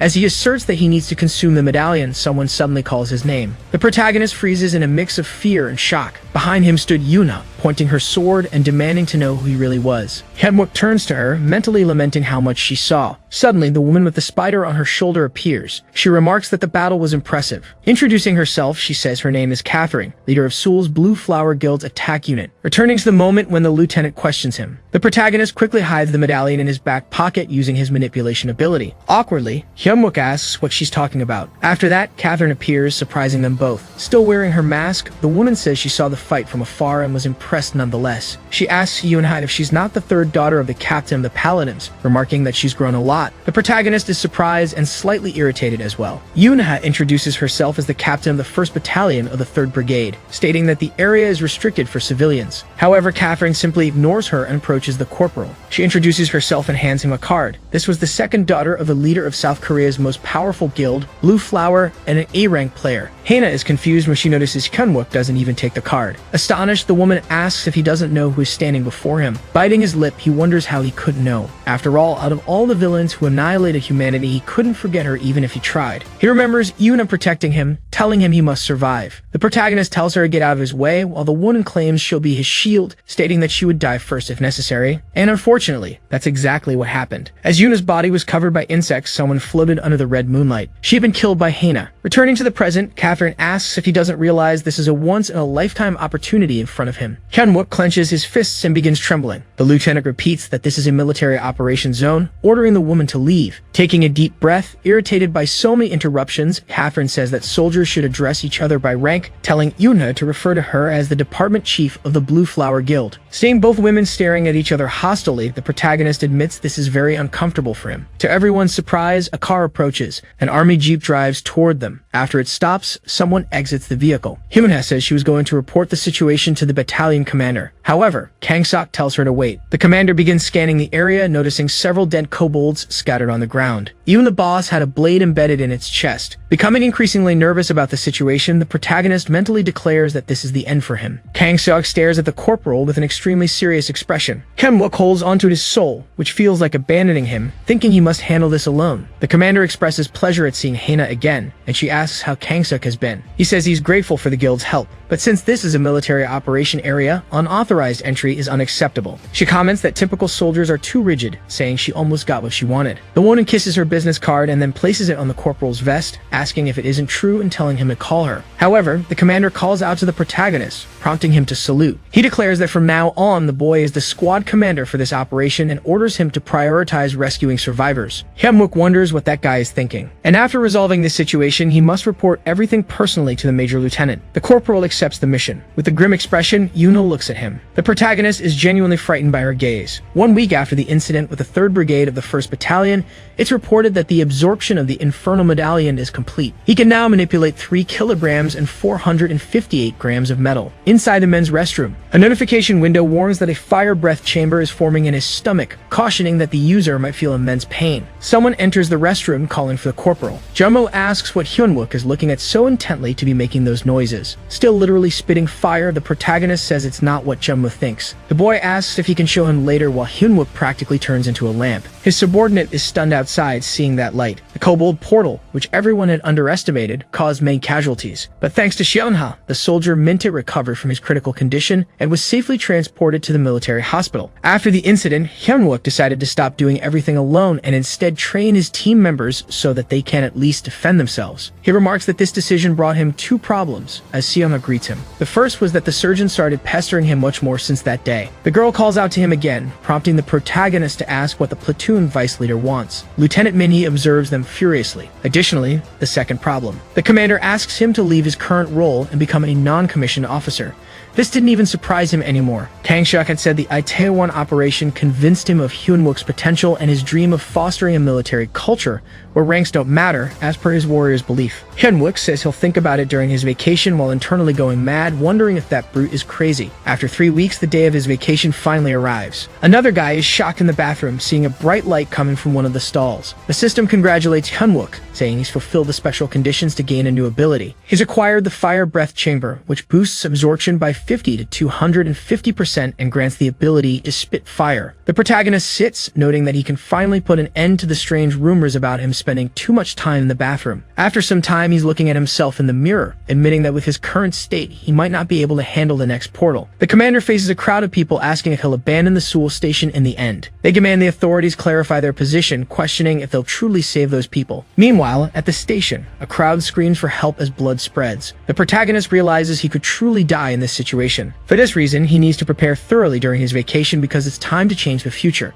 Elsewhere, the platoon vice leader lights a cigarette, noting it's been a long time since she took a vacation. As she struggles with her lighter, Seonha wonders what's wrong with it. She and Hyunwook lock eyes, leaving both surprised by such an encounter. The woman asks if he has a lighter. She mentally notes that she has unintentionally revealed her true personality. Sometime later, already on the train, Seonha is sitting beside the protagonist. Both of them feel a certain discomfort. The platoon vice leader glances at him and asks if this is his first vacation, commenting that his parents must be happy to have him back. Startling her, Hyeonuk says that everyone in his family died when he was young. The girl feels embarrassed and guilty for having brought it up. The protagonist notices her reaction. He tries to lighten the mood, saying that although it was lonely at first, he found people he could consider as family. Siona becomes curious about this. Recalling his past life, he remembers when his battalion praised him. Lost in thought, Hyeonuk wonders if they are his friends, colleagues, or comrades in arms. With a faint smile, he concludes that comrades in arms seems like the right term. He gets off at Yeongdong Post Station. The protagonist mentions that he has 4 days and 3 nights to prepare for the future, and the first step is to make money. He looks at a billboard next to him, noticing that the owner of Blue Tree is already a multimillionaire at this point. Still staring at the advertisement, Hyeonuk reflects that Gordon moves his dirty money through the underworld, buying influential people, players, and powerful items. Through this, he gradually took control of all the networks. In other words, the biggest reason for his own defeat was money. Even though it's practically impossible to have the same amount as Gordon, Hyeonuk wants to have enough to avoid getting caught up in his games. The protagonist knows about future important events and where money will accumulate. Therefore, if he invests before others, a small sum will snowball into something massive. But he needs someone who won't betray him. For that, he must trust someone loyal and faithful, even to the smallest promises. Nearby, someone is arguing, saying they don't have the money and asking not to be forced into a being. A man is grabbing another by his shirt, telling him he just needs to take more work. The man with white hair protests that being a guard at an event is a cursed job, claiming it's humiliating. They notice the protagonist's presence greeting him.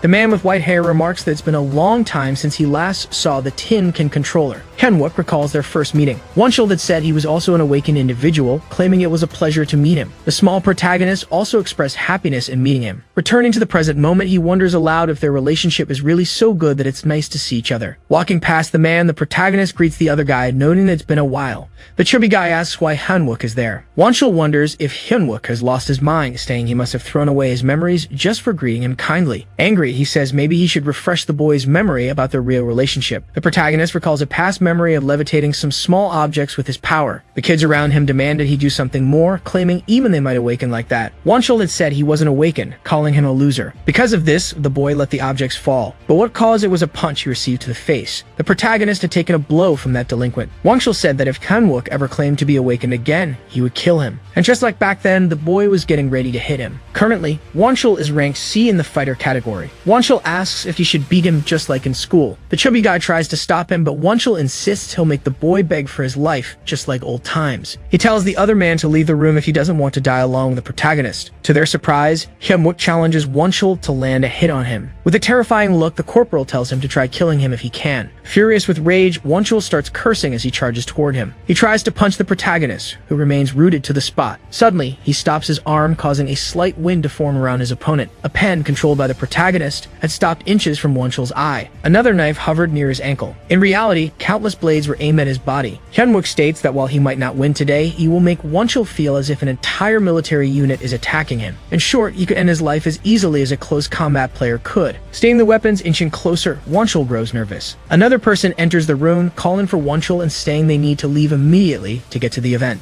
Confused, Wonchul sees all the blades dropping to the floor and asks what's going on. The protagonist starts shouting, asking for mercy and promising to be more careful next time. Out of nowhere, Hyeonuk hugs him. He starts mentioning how his poor friend was expelled from White Tiger for wetting his pants and fleeing during the first mission. This triggers a memory of Wonchul running away and abandoning his teammates. Angrier than ever, Wonchul demands to know how Hyeonuk knows about that. Hyeonuk casually mentions having a big mouth and asks if Wonchul is going to fight an F rank in front of everyone he knows. Threateningly, he whispers that he will preserve the face Wonchul takes so much pride in, but in return, he must disappear. Later, still in the Hope Guild, 3 recruitment cards are spread on a table. The chubby guy asks the protagonist if those actions will really skyrocket that much, surprised by the numbers. Hyeonuk remains silent, merely observing. Eventually, he confirms that it's all true, making the man say it's a once-in-a-lifetime opportunity. At the event, they wonder how long they'll have to stay on guard duty, questioning if they shouldn't try entering a portal at least once. The guy who had entered the room earlier asks Wonchul what happened to him earlier. An older man arrives, yelling at them and asking why they're causing trouble there. Stopping in front of the protagonist's acquaintance, the man asks if he's the leader here.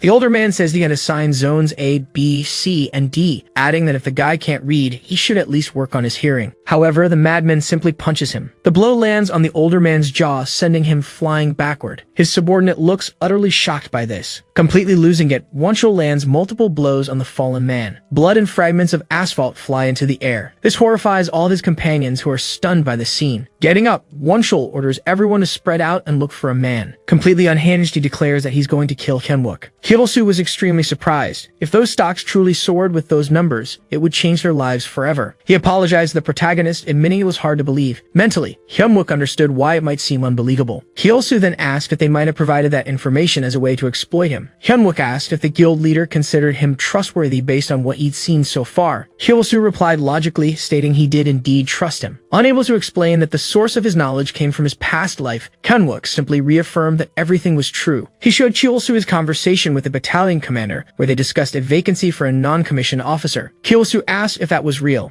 Hyunwook confirmed, adding that he'd like to entrust his money to him, handing over a card and stating it contained 20 million won left by his parents. The guild leader noted that the protagonist genuinely seemed to trust him. Hyunwook recalled how, in his past life, this man had comforted him when he lost his friends. The man had told him that everyone has talents, but the difference was that his talents were now being called superpowers. He had encouraged him not to blame himself and to live until those talents, unrecognized as superpowers, became valuable. Now this investment was a way to repay his brother for his kindness. He had been the only one to welcome him in his past life. Suddenly, a massive ship appeared in the sky above the city. Hyunwook explained that in the future, humanity would encounter beings from another world who could communicate with them. The technology gained from these interactions would become a turning point in the War of the Portals. As such, his abilities would be essential in stopping the gates and the waves to come. He needed a specialist who could communicate with those otherworldly beings and transfer their technology to him. In the blacksmith's alley of Yeongdeunpo, Hyunwook asked a man how much a man of stone cost. His second step toward preparing for the future was meeting 7 dwarf craftsmen and creating his first master-grade item. One of his companions, Wonchul, was watching Hyunwook as he searched for blacksmiths who had surpassed the standard and reached master level. Hyunwook entered a shop. The old man behind the counter told him he was only selling what was on the shelves and not to look anything else. This was Jongdu, an eccentric craftsman who had been expelled from the blacksmith guild due to his peculiar personality. Hyunwook noticed a weapon made of orichalcum. Although it looked rough, it would eventually become the dragon hunter's spear that would pierce the heart of the dragon Tarax. A girl entered the shop, remarking that it seemed like there was a poor person present. The old man scolded her for speaking that way to a customer.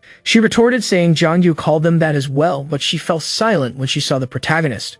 Hyunwook mentally recognized her, identifying her as a comrade in arms. This was Baksil. 4 years into the future, after the old craftsman's death, she would inherit all his skills and surpass her master. The girl scanned Hyunwook with her eyes, calculating the value of his clothes. Changing her attitude entirely, she politely asked what he'd like to purchase. Mentally, Hyunwook noted that her greed for money fit perfectly with the dwarf's personality. After selecting a few items, Baksil totaled the price at 18 million won, joking that he wasn't a customer, he was a mayor. The old man asked why Hyunwook was buying so many items if he wasn't even a mage who could use them. Baksil told her grandfather to shut up, saying Hyunwook must have use for them. Hyunwook complimented the products and assured them he'd return. As they bid farewell, Baksil encouraged him to come back any time. Remembering her tragic death, Hyunwook apologized internally, stating that unlike his other comrades, he truly needed her. This time, however, he promised to protect her. In front of the Grag Motel, that same man was standing next to a car, observing something with indifference. Hyunwook was holding one of the stones he had purchased, declaring that by the end of his vacation, he would significantly increase his resistance to poison and the amount of metal he could manipulate.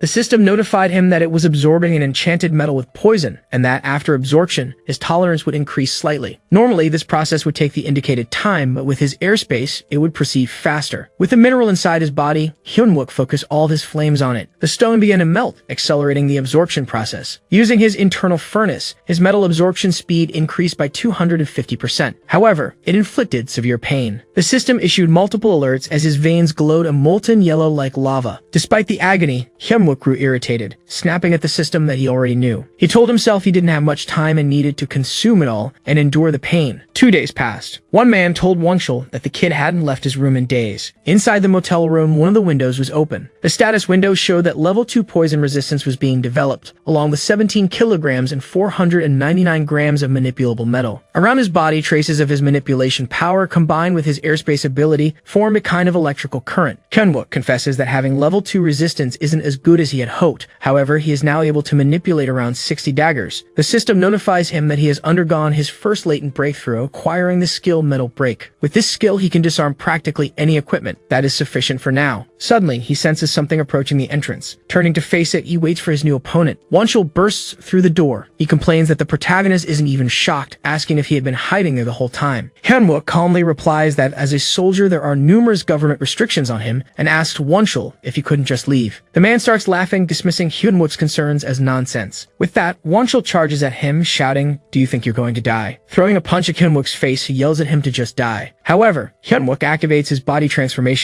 Wonchul is taken aback, startled by what he sees. Frightened, he asks, "What kind of body is that?" Hyunwook suggests they take the fight elsewhere, pointing out that they'll both be caught in trouble if they continue there. Meanwhile, guests from other rooms start coming out, asking if the noise is coming from another portal. The man manages to free his hand, cursing at Hyunwook and calling him a scrap heap. Angry, Wonchul asks how the brat dares to bluff against him as he prepares to land a kick. Dodging the attack, Hyunwook responds, 2 days ago it might have been a bluff, but not anymore. Using his steel body, Hyunwook counters with a strike to Wonchul's stomach. The man immediately screams in pain. Hyunwook, with a cold tone, tells him he only wants to ask one question. He says that this isn't even close to the pain Wonchul inflicted on him in the past, demanding to know why he's going so far. Wonchul sneers, accusing Hyunwook of arrogance just because he landed a hit. Using an ability in his leg, Wonchul warns Hyunwook not to look at him with those eyes. A powerful vortex of air begins forming around Wonchul's leg, surprising even Hyunwook. Hyunwook yells at him again, asking if he hasn't realized that civilians are getting caught in the crossfire. Still enraged, Wonchul dismisses it, saying it has nothing to do with him. Hyunwook watches in disbelief as the situation spirals further out of control. Realizing he is the target, Hyunwook tries to think of a way to minimize the damage to the building. Deciding quickly, he heads toward the window. Wonchul shouts, demanding to know where he thinks he's running to. Hyunwook leaps toward the window, attempting to escape to the outside. However, Wonchul unleashes his attack on Hyunwook. The resulting explosion is powerful. Hyunwook absorbs part of the impact, but it still throws him outside. The only damage to the building is the wall of his room, which is completely destroyed. Wonchul, in his frenzy, jumps out after him, declaring that he will kill him. He was still in the air, activating his steel body ability. Controlling the metal, he concentrated his power in his foot. Wonchul launched an attack mid-air. Hyunwook responded by using a chain of abilities. Wonchul was surprised by the fact that Hyunwook had changed his trajectory despite having no support. Thanks to his ability, the protagonist managed to evade the attacks and land on the other side. Although he couldn't fly like in his previous life, he could move by using body transformation and metal control abilities. Wonchul appeared above him, declaring that even if the military had given Hyunwook some cheap tricks, they wouldn't be enough. The protagonist swiftly dodged using his ability, while his enemy's attack struck the ground with a thunderous impact. People began observing the fight, wondering if the commotion was caused by those players. Wonchul mocked him, asking if he would continue dodging like a rat. Extremely irritated, he demanded that Hyunwook confront him directly. He began throwing a series of blows, trying to land a hit on the boy. The attacks were so powerful that they generated strong winds, lifting even nearby vehicles. People urged others not to go down to the first floor, saying they had already reported the situation. As a soldier, Hyunwook couldn't retaliate with full force, nor could he involve civilians, as it might ruin his plan for the station portal. Wonchul quickly regained his footing on the ground. Meanwhile, the surrounding people were watching and filming the fight. Wonchul sneered, asking if Hyunwook wasn't retaliating because of the eyes watching him, adding that they should get rid of the nuisance. He activated the power of his equipment once again. Hyunwook opened his arms and shouted loudly, declaring there were innocent people in the building and that he couldn't destroy it. He firmly stated that these people had nothing to do with their fight. Wonchul dismissed this, claiming they were all garbage anyway. Charging at both Hyunwook and the building, he roared in anger, commanding them to writhe in despair as they tried to stop him. Angry, Hyunwook vowed to end his life as a player. A strange blue current formed in Hyunwook's eye. This energy transformed into 2 circles, one above the other. Using this newfound power, he broke his opponent's equipment. As Wonchul attempted another attack, his armor began to buckle. Hyunwook had activated his metal bending ability. Blood spilled everywhere. A scream of pain echoed throughout the building. Wonchul collapsed on the ground, trying to stop the bleeding in his leg. Terrified, he asked what Hyunwook had done as he desperately tried to crawl away, pleading for him not to come closer. The protagonist coldly said he would ask one last time. Why was Wonchul going to such lengths? Wonchul sneered, replying that if an insect dared to sting him, he would obviously kill it. Hyunwook stated that someone like him, who constantly displayed a superiority complex, didn't deserve to be a player. In his mind, Hyunwook thought that people like Wonchul always ended up as villains. Wonchul, on the other hand, retorted that Hyunwook wasn't all that powerful.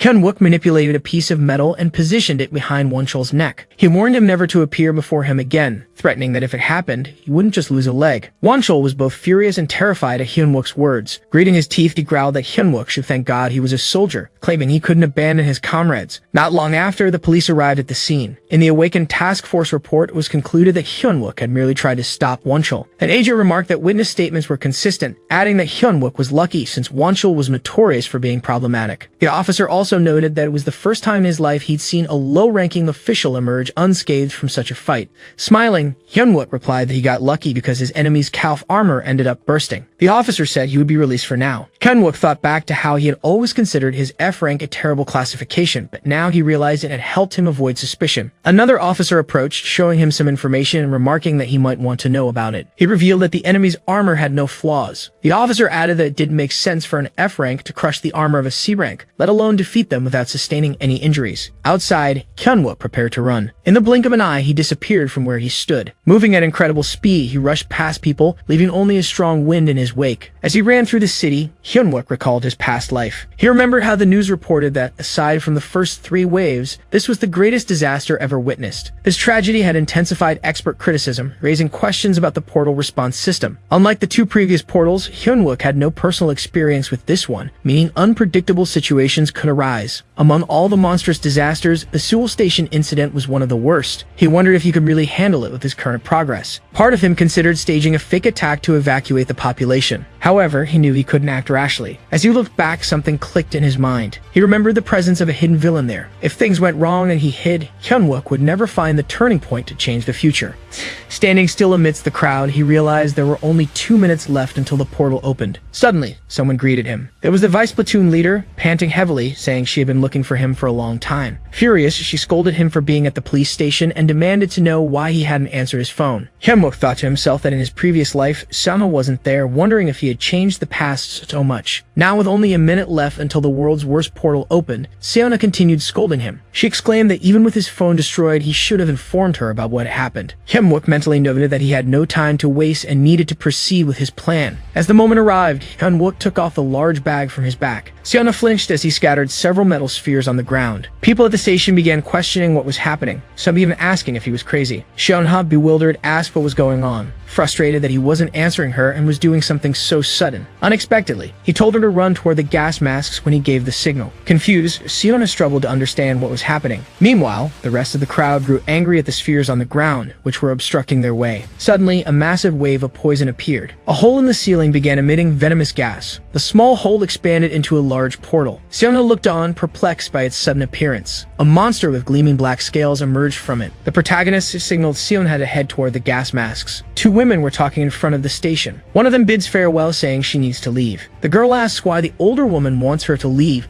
insisting she would accompany her to the train. Her mother replies that she just doesn't want her to get tired. The girl asks if she isn't sad, saying they don't even know when they will see each other again as a dark mass approaches. Suddenly, the black mass passes between them, forming a barrier and frightening the girl. She doesn't understand what just happened, as she was talking moments ago. Terrified, she calls out for her mother while a large black sphere forms a capsule, isolating the station. This was the misfortune event. You could enter the zone, but you couldn't leave. Everyone had to survive for 6 hours or kill a boss. Returning to the moment when the portal opened inside the station, the protagonist tells the girl to run to where the gas masks are. As the monster starts emerging from the portal, Hyunwook also begins running, shouting at her to do as he said. The giant spider falls into the station, causing massive destruction to the floor. People begin running frantically while the monster screams. The crowd panics, running so chaotically that they trample each other. Unlike them, Hyunwook moves toward the creature. He tells Seona to ensure of her own safety first and not to forget to grab a gas mask. Annoyed, she begins to protest, saying that she too is a soldier and has no intention of surviving alone. Even though she isn't a combatant, she will evacuate the civilians. She adds that she trusts him, which is why, as his platoon leader, she orders the corporal to survive at all costs. The protagonist gives a faint smile upon hearing this. Introducing himself as a corporal, he says he will follow her orders. An older man questions whether Kang-seok really wants to put so much trust in a rank F soldier. The commander responds that he doesn't believe in talent evaluations. The general appears visibly irritated, not liking what he just heard. The commander explains that rankings are based on the expected outcome of a trait, but undervalued individuals are dying. Jung-hyul asks if he's trying to teach teach him something. This was the general of the 3rd Brigade, ranked 31st in South Korea. The commander quickly denies it, saying that's not the case. The general retorts that all the veterans are moving to civilian guilds and asks who would volunteer if he promoted a rank of officer. He also questions what's wrong with the military system, claiming he could shout to the world that the AMT should be disbanded. Kang-suk remains silent, clearly uncomfortable with the reaction. Jung-cheol remarks that he understands if the commander saw something in that guy, but bug is still a bug. He then answers a call, asking what it is now. Someone informs him that they've received news of a portal opening at Seoul Station, a misfortune event. Both men look shocked by the news. Returning to the station interior, the guards are using their powers to try and stop the boss. One soldier asks the team leader what kind of spider monster this is, knowing he's never seen one like it in the field guide. The creature raises its leg to attack him. The officer freezes, unsure of how to react, while one of his teammates rushes to save him. The man manages to rescue his colleague just in time. Another soldier stumbles slightly as the monster slams its leg into the ground. After leaping to save his friend, they land a short distance from the attack. Manhua orders his soldiers to stop using fire attacks and switch to ice while he readies his shield and grabs a blade. Following his command, they switch to the freezing rune. He uses a skill called Eruption. With it, they manage to unleash a strong blast of ice against the creature. Thanks to this, the soldiers are able to immobilize the boss for a moment. The team leader, still trying to protect his fallen comrade, realizes the freeze won't last long. He knows he needs to take at least one of the monster's eyes while its legs are frozen. Manhua orders everyone to maintain the ice rune, saying he will attack himself. The team leader's sword glows as he launches himself toward the giant creature. The boss, initially focused on the fallen man, suddenly shifts its gaze to the soldier leaping toward it. The soldier shouts as he prepares to strike, but the giant spider breaks free of the ice, shaking off its restraints. It opens its mouth toward the man. Someone yells for him to use his shield. The leader complies, raising his shield as the protagonist's metallic spheres fly toward him. Using this momentum, Hyunwook propels the man backward, saving him just in time. The giant spider searches for the one who interfered. Standing among the spheres is Hyunwook, resembling Neo from the Matrix in his long coat. The protagonist begins moving toward the boss. As he prepares to attack, Hyunwook declares that there's no time for hesitation. He starts twisting the creature's carapace, stating this is the perfect time to test his abilities. The protagonist continues straining to crush the spider, while the system notifies him that his mana is depleting at an extremely rapid rate. The two energy spheres separate again in his eye as his mana drops to 76%. With this, he completely destroys the armored spider's core. The guard captain is utterly shocked by what just happened. The other soldiers share the same reaction, realizing that the attack is working. Mentally, Hyunwook assures himself that with this power, he will be able to stop the wave. He declares that he can't afford to stop now. To his surprise, the boss begins moving again. However, he declares that he will claim all the rewards for clearing this portal entirely for himself. The psychopath starts shouting at the monster, commanding it to use everything it has, vowing to crush and consume every last drop of its willpower. He uses his spheres to launch another attack. The protagonist taunts the spider, saying he wants to see if its insides are as tough as its steel-like exterior. With that, he creates an iron spiral with the spheres, causing the monster to scream in pain once again. He mockingly asks how it feels to have its insides ground up like in a blender. The boss roars in agony, visibly terrified. The giant spider collapses to the ground with a resounding crash. The guard captain is utterly horrified, witnessing the man single-handedly defeat the monster using only his ability. He remarks that despite having seen rank-up players in many portals, he has never encountered anyone so fearless. He wonders if this is the power of a rank S player, the kind of players they can only hear stories about. However, someone with a scar across their nose becomes visibly infuriated, angrily stating that this man is ruining his mission. Suddenly, a man introduces himself as Manhua, the leader of Seoul Station, and asks if Hyunwook is a rank S player. Hyunwook denies it, immediately warning them not to let their guard down so soon. He declares that the first wave isn't over yet. To everyone's dismay, two more giant spiders emerge. Mentally, Hyunwook concludes that there's no longer any doubt, asserting that this battle has confirmed everything. He declares that this so-called Seoul portal will be stopped by him, as he launches the massive swarm of spheres once more. Several military trucks begin approaching the portal zone. The soldiers gather following the conclusion of their battalion meetings, as an officer orders them to prepare the red ground. One member of the Blue Flower Guild comments that this always brings back memories. His companion changes the subject, asking whether they could gather all the mage players to use attack magic and destroy the capsule. The man explains that they cannot. After all, that's not magic. You can only break it if you replace the system with another. Unfortunately, they have no one with such an ability, so they must wait for the time limit to expire. Meanwhile, some helicopters land near the station. A member of the military descends from one of them. From another, a woman in elegant shoes steps out. It is the commander, accompanied by the head of the Blue Rose Guild department. He asks how many guild players are below level 15. She replies that her guild has no such people and questions whether he truly wants to send a rescue team. She complains, saying it would be tantamount to sending them to their deaths. He retorts that there are over 800 lives trapped inside and asks how she could prioritize the soldiers' lives over the civilians. Moreover, he reveals he has an ace in the zone. Inside the capsule, the protagonist is using his ability to crush. This allows him to destroy the carapace of yet another spider. Suddenly, one of the creature's sharp legs comes toward him. Using his body transformation ability combined with his metal control, he pulls himself backward to dodge. While evading, he orders the guards to use the runes to freeze the monster, just as they had done earlier. The team leader quickly volunteers to assist. With that, everyone uses the freezing eruption. They succeed in paralyzing the large spider. The protagonist shields himself to avoid being caught in the attack. Unfortunately for them, one of the creatures is nearing a female soldier. It leaps, attempting to catch her by surprise. However, the protagonist shouts at the insect not to get distracted and attacks it with his spears. He strikes it and saves the girl, declaring that he is the creature's only opponent. Using his metal spiral, the spheres begin spinning against the monster's skin. The beast screams in pain as it is pierced and torn apart from the inside. The creature collapses, reeking beside the guard. Meanwhile, the spider the soldier had been targeting manages to break free due to the interruption. It shatters the ice holding it. Still using his ability, the protagonist remarks that it's now returned to visit her fallen comrade. The system notifies him that his mana is now at 63%. The monster is utterly terrified as it experiences immense pain. He continues using the ability, causing his energy to form into two circles in his eye again. This depletes his mana further, dropping it to 39%. In return, he manages to defeat another spider. He feels somewhat fatigued after this battle. The villain mutters to himself that there's no reason for a player of that caliber to be riding a subway, lamenting that he hadn't expected to fail this first mission. The system indicates that his task is to spread the armored spider's venom and create nests. After failing, his death will be decreed. The man curses silently. On the other side of the station, the civilians have gathered together. The rest of the station is completely empty. They celebrate, thinking that the first wave has apparently ended, and call for the guards to regroup.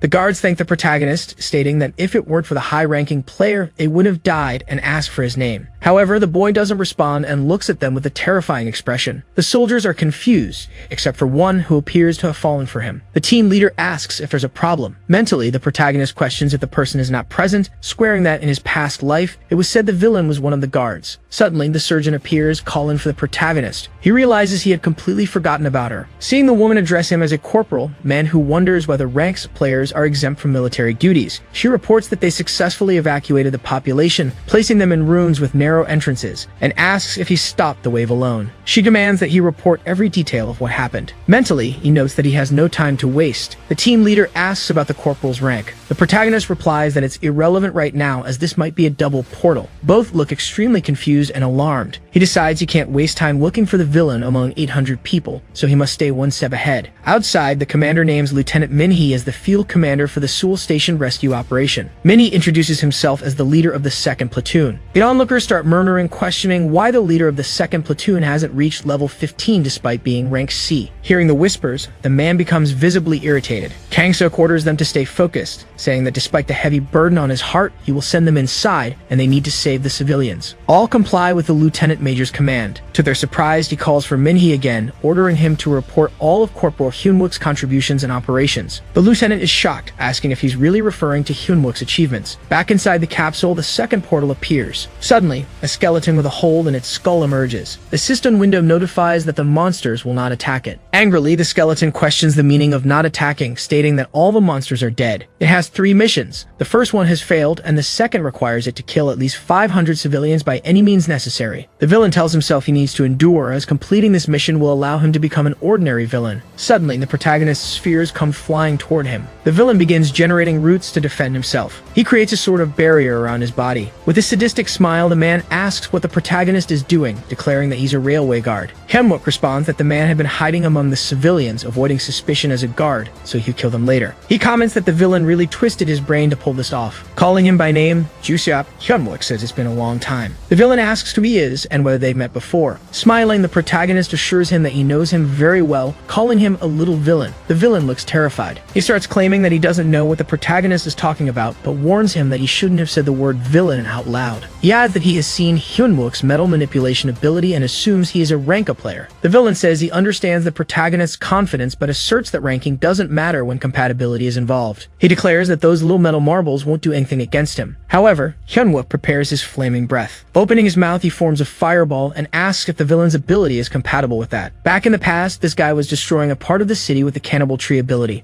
Several people had been caught by the roots. He speaks to the great Emperor of Steel, asking how long he plans to stay hidden. The man asks if he is just going to stand still and watch his tree devour all those innocent people. The protagonist, wounded, watches this unfold. Juseop asks where all that talk from earlier went. Back to the present moment, the protagonist says he understands. He starts to dodge his enemy's attacks. The guy wonders what kind of movements those are. Suddenly, he charges towards his enemy. In an instant, Hyunwook closes the distance between them. His metal spheres are hitting the villain's shield. The protagonist notices that some sharp roots are coming to strike him. He quickly evades using his combined abilities. Startled, the man wonders why this crazy guy is coming towards him. Still midair, the protagonist points at the man and his spheres head towards the side he left unprotected. However, the man is able to create a barrier quickly, though with some difficulty. Hyunwook approaches even more while he says that the protagonist can do whatever he wants since he won't be able to hit him. But the boy was already hanging from his protection. Grinning madly, he says that the wood should be enough. The guy says that apparently the protagonist still doesn't understand his power, claiming that it changes nothing that he got closer. Grabbing his arms, the man says his ability is the cannibal tree, and that he will devour and digest his arms. However, a bit of flame starts to come out of his mouth. At the same time, he was transforming his arms into metal. Confused, Juseop begins to wonder why the tree hasn't digested his arms yet. At this moment, the protagonist creates a fireball in his mouth. The man is extremely scared, not understanding where the flames came from. The guy tries to negotiate, saying he's in the middle of a mission, and if the protagonist spares his life, they'll give him all the rewards. Convinced, the man thinks mentally that no one would refuse something like that. He says he's in search of evolution and can clean up the mess without effort. Adding even more fire in his mouth, the protagonist says that he used the same strategy in his past life.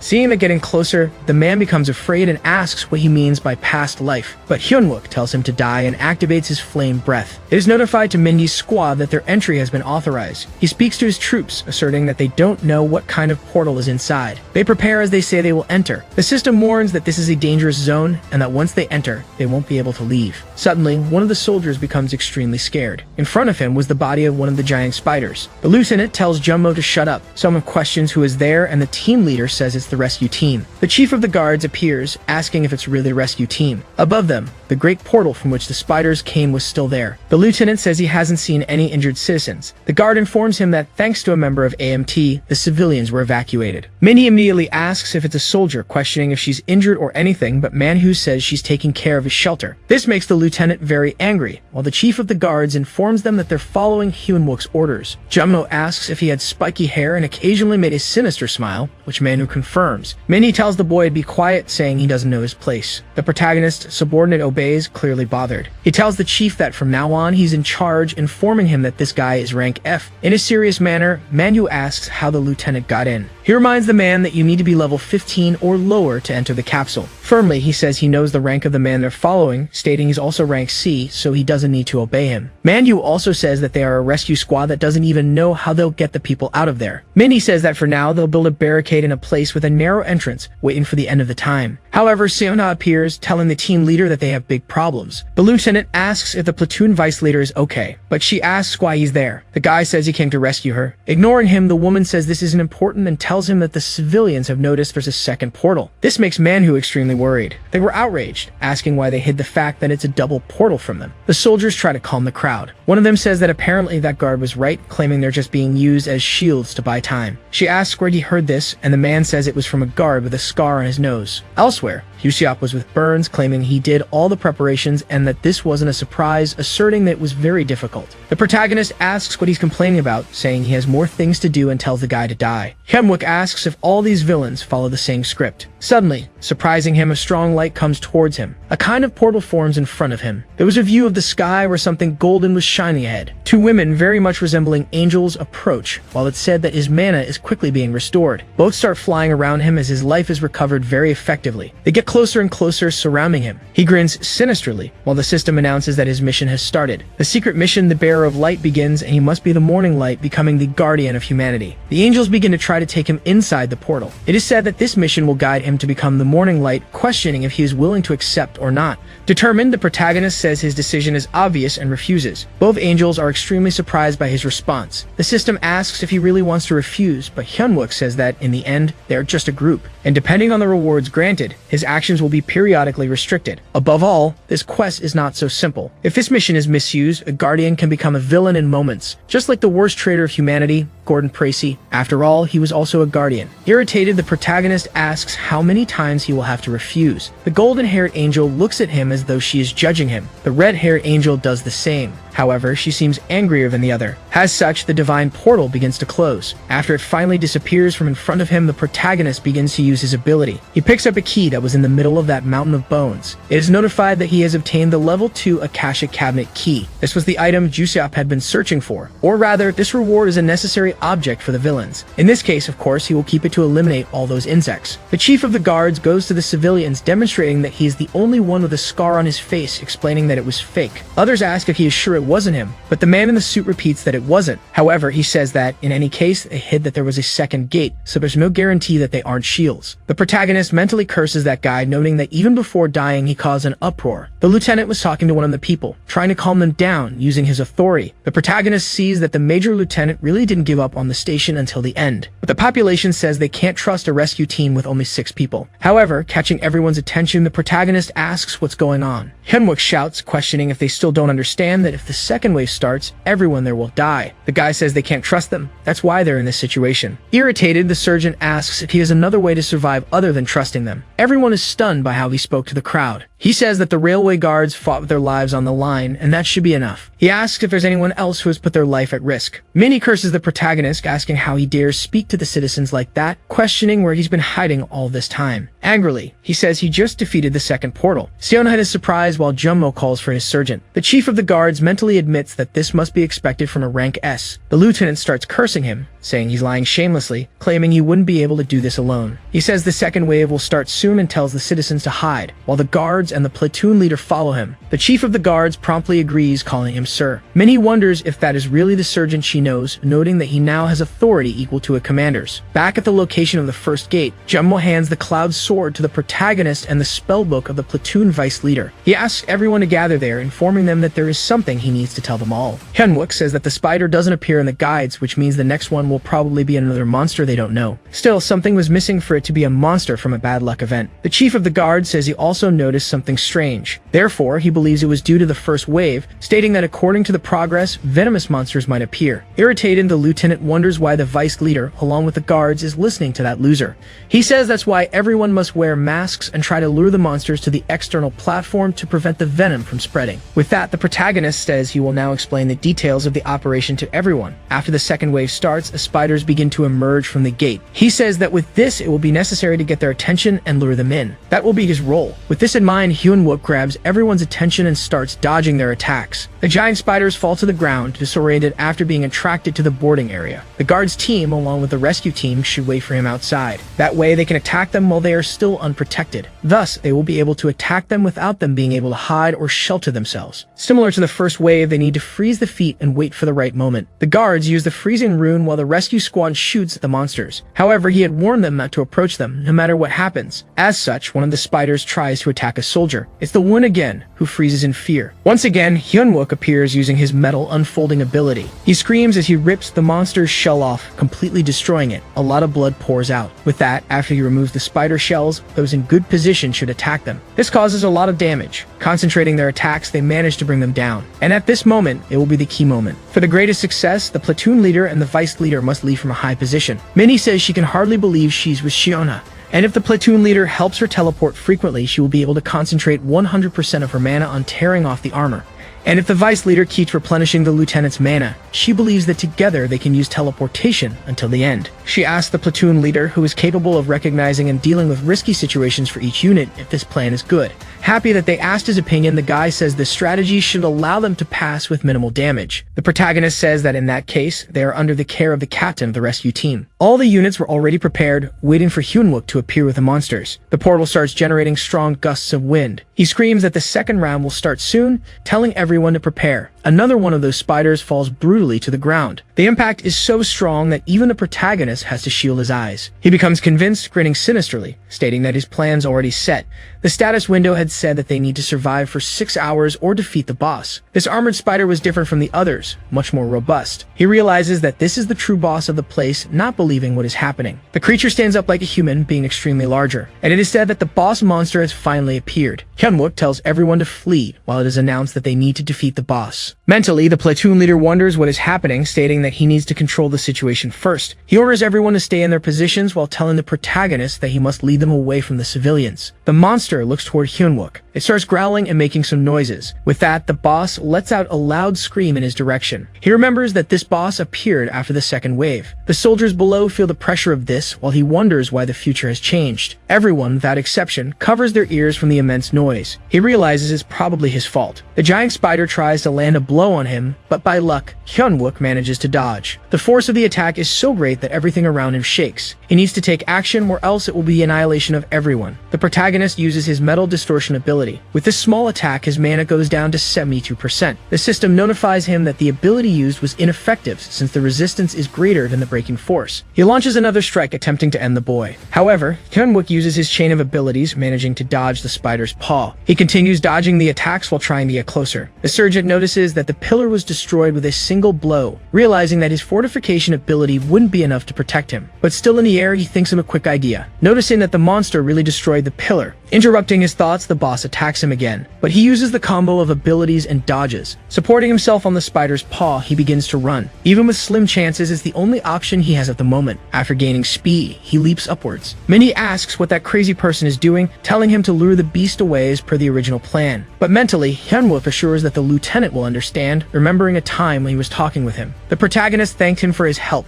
stating that he only survived thanks to his teleportation ability. He said he was happy to have Minnie as a partner, and apparently he wasn't bluffing when he said he had memorized all the strategies from the manual. The lieutenant says that memorizing books isn't enough to really have a good battle strategy, stating that he had let that rot in his head. He says that in order to surpass the limitation of his teleportation ability, he needed all the tactical details to use it, and each of those tactics is the result of his constant struggle to survive. The lieutenant asks what he is actually planning to do, but he, along with Shunha, watches that fight from the outside. The protagonist's mana is already at 45%. He says that with Minnie's deep knowledge of tactics, the guy will figure out what he's really thinking. His mana has already decreased to 32%. Struggling greatly, Hyeonuk dodges another attack. Several pillars have already been destroyed. The platoon leader finally understands the boy isn't just dodging the attacks, he is making the pillars get destroyed. Removing his mask, he says that the guy is insane. The lieutenant asks Shimna to give him the maximum amount of mana, to which she questions why. He says that he needs to create the largest teleportation zone possible, while the sergeant runs to the last pillar. His mana is at 27%. The boss raises both his hands, preparing for another powerful attack. Destroying the ground completely, he causes the protagonist to lose his footing. In addition to being startled, he feels great pain from the rocks. But he manages to reach the pillar, seeing that another blow from the boss is coming toward him. Hyeonuk uses the body transformation, turning his entire front side into steel, leaving him with only 3% mana. He is thrown far away as the pillar is broken in half. Much of his defense is completely destroyed. He slams his back against a wall, creating a crater. The whole place begins to collapse. With this, he realizes that he has finally managed to destroy all the pillars that were holding the structure up. However, he can't let the monster realize that the place is falling apart. Trying to escape from the crater, he says that he needs to serve as bait. Minnie calls him a lunatic and tells him to get out of there, but he remains where he was thrown while the event boss heads toward him. The lieutenant creates a portal under one of the monster's paws while saying that he won't last much longer. Hyeonuk asks Minhee to do it or else they will die. The platoon leader starts putting in a lot of effort, trying to launch his power. He finally manages to create a giant portal to make the monster fall into it. The beast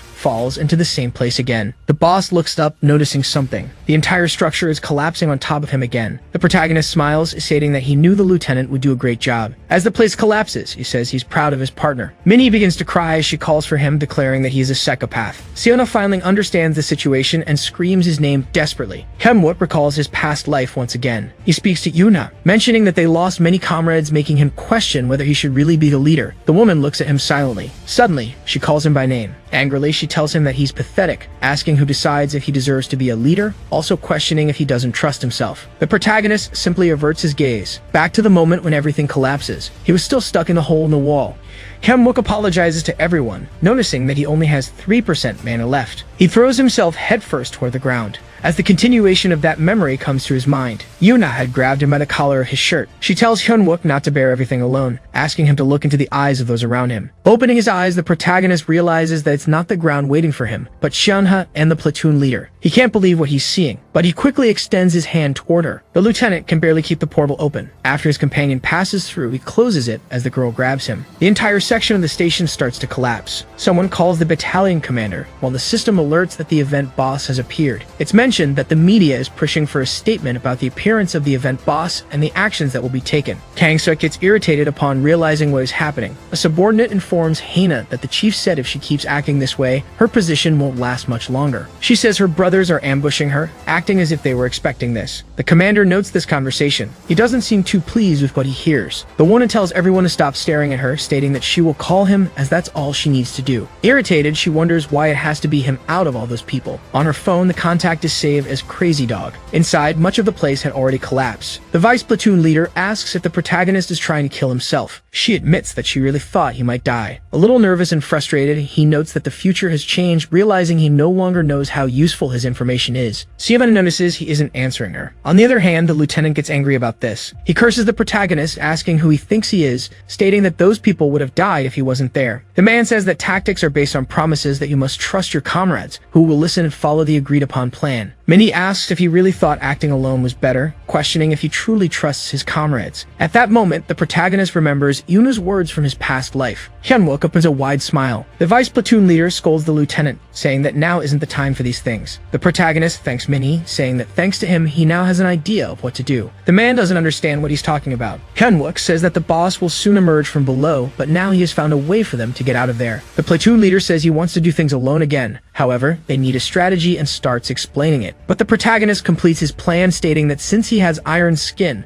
it will use electricity and everyone will need to work together. He asks everyone to listen to him, stating that from now on, the boss's death is Jumbo's responsibility. The boy, nervous, asks if it really has to be him. All the reporters ask Kang-sok for a statement, questioning what will happen to the people inside the station. They ask him to provide any additional details confirmed so far, saying they will make a summary. He replies that at this moment, the event's secondary rescue team has been sent. They ask if he really sent a team with soldiers below level 15 to face a boss. Back at the capsule, the boss emerges from the wreckage. He looks around trying to find the survivors. The beast starts making noise again. He screams once more, creating a massive sound wave. It was so powerful that the protagonist and his companions have to strain to stay in place. Suddenly, something catches his attention. Above his head, a large water magic spell is being formed. Manhua orders the guard team to release the water orb. All the members were hiding behind pillars and other objects. After the monster gets completely soaked, they use an amplification rune. With that, Hyunwook tells his subordinate to use the electric attack. Junmo hits the circle with his electrified hammer. This causes it to take massive damage thanks to his metallic body. He screams in pain as he takes a strong shock. The boy calls out for his surgeon. The protagonist tells him to keep holding on until the ice rune is ready. Suddenly, someone shouts, telling everyone to stop moving. The soldiers, along with the guards, place their hands on their necks as they fall to the ground. Even the lieutenant feels something. Everyone, including the monster itself, feels that pressure. Kang-seok says that the second team consists of only one S-rank player with no level restrictions. The king of Tazen's fist, Han Tazen, the Fist King, the second strongest in Korea and ninth in the world ranking. He says that everyone has worked hard. The man states that he will take care of this from now on, asking everyone to rest. The protagonist realizes that this is the true authority of an S-rank. This is the lazy tiger. Tazen says he doesn't like to eat at the same table, so if anyone is after his snack, they can already consider themselves dead. The protagonist assumes that after no longer being able to trust his past information, he planned to survive for 5 hours. But that was before Tazen's unexpected appearance. In his past life as an S-rank player with no level restrictions, Tazen was thrown into the misfortune event at the last minute. After clearing the portal, he became known as the Invincible Fighter.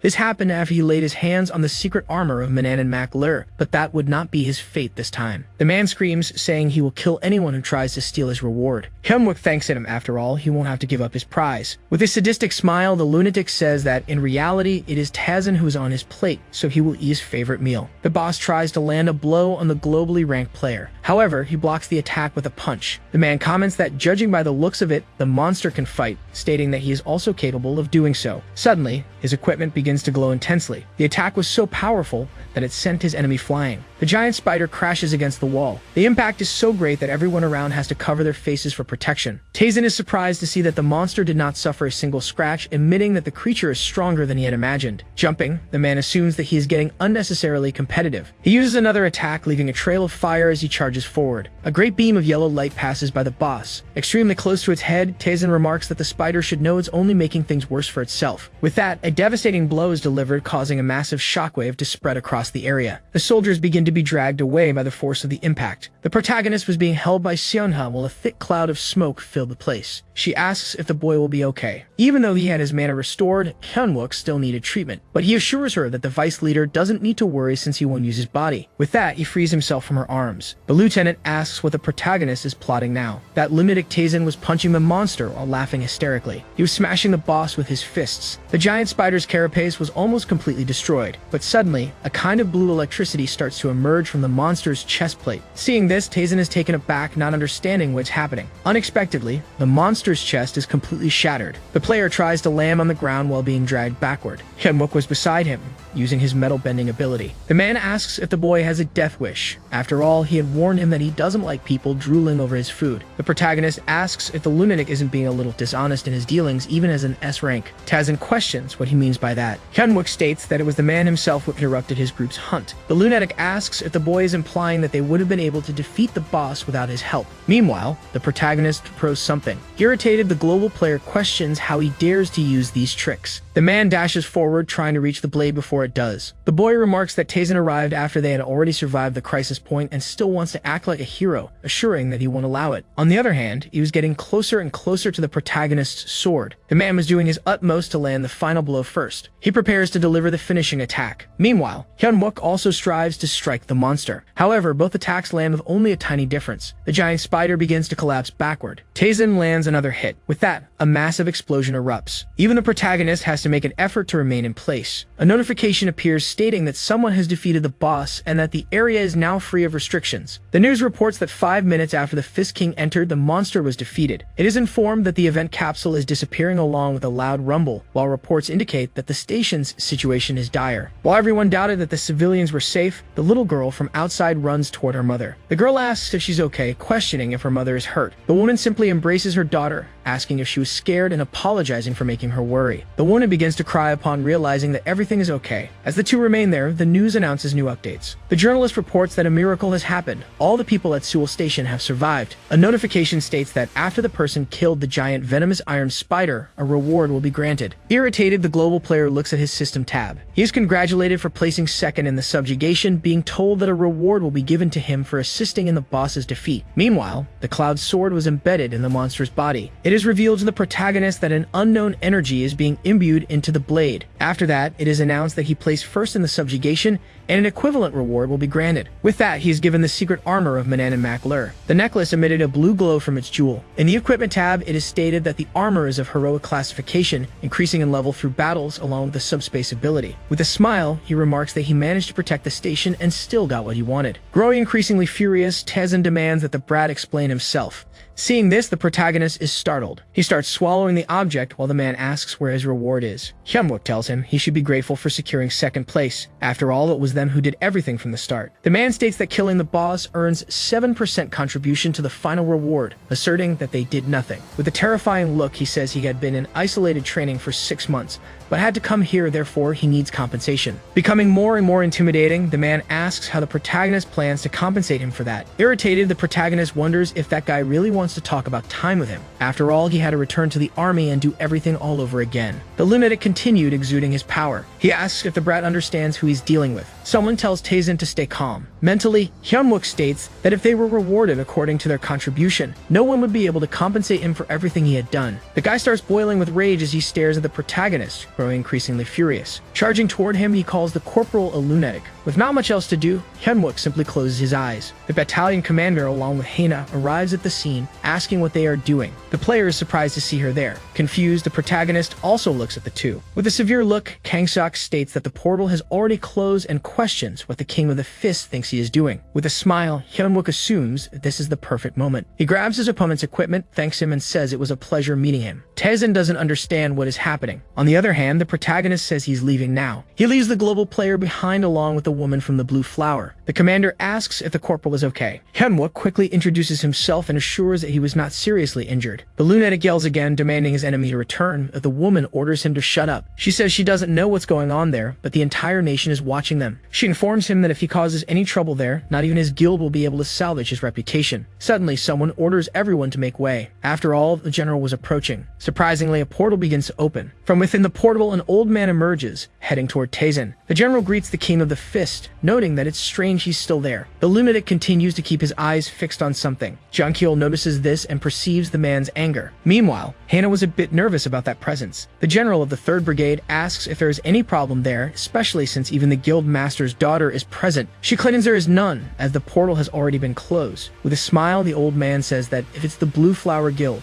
then there shouldn't be any issues. Mentally, the woman notes that the old man is terrifying. The commander quickly salutes the general. Hannah asks Taizan why the station is in such a state, as she had told him to pass through the 2nd wave without causing destruction. Again, she questions whether he couldn't have done it without causing damage. Angrily, the man states that he didn't destroy the station, since he wasn't even the first ranked. Confused, she asks what Taizan means by that. He changes the subject, asserting that he has fulfilled all her conditions. In a terrifying manner, the lunatic orders her to fulfill her part. Surprisingly, he suddenly leaps, causing a considerable explosion. In her thoughts, Hannah wonders how an S rank couldn't manage to place first in a level 15 event. She questions who took first place, as the general states that it doesn't make sense. Since his official record states that the man can control 300 G, yet based on his current report, he is capable of much more. Observing the dialogue, the woman realizes that it was the corporal. The general states that his F rank classification must be incorrect. Hannah is surprised to see that he is still an F rank. Jung-kil states that he would love to obtain more detailed information. The woman admits that her head is aching, wondering what's happening there. The general and the corporal begin moving away from the two. The protagonist looks at the old man with a certain wariness. He assumes that Jung-kil is not someone to be trifled with. His powers have earned him the reputation of a nuclear weapon, but his intelligence is also remarkable, since he was the one the necromancer was most wary of, attempting multiple times to assassinate him. Interrupting his thoughts, the general calls for the corporal, asking him to inform him of what happened. With that, he quickly stops. In an instant, the man stands at attention. After all, as he suspected, the old man was already questioning his unusual activity, since it is extremely different from what has been recorded. He states that he was able to defeat his 2nd elite monster. Along with that, a notification shows that his abilities have instantly improved. Instead of the recorded 300 G, he can now control 17 kilograms, in addition to having gained a few more abilities. The old man assumes that an achievement system is much rarer than quests. Hyeonuk mentally states that the world cannot know that F ranks can progress. Smiling, Jung-kil says that perhaps they should consider that achievements are a possibility. His soul starts complaining about what a disgusting feeling it is. The general states that he cannot speak to him as if the boy were a common F rank, since his actual ability must be at rank C or higher.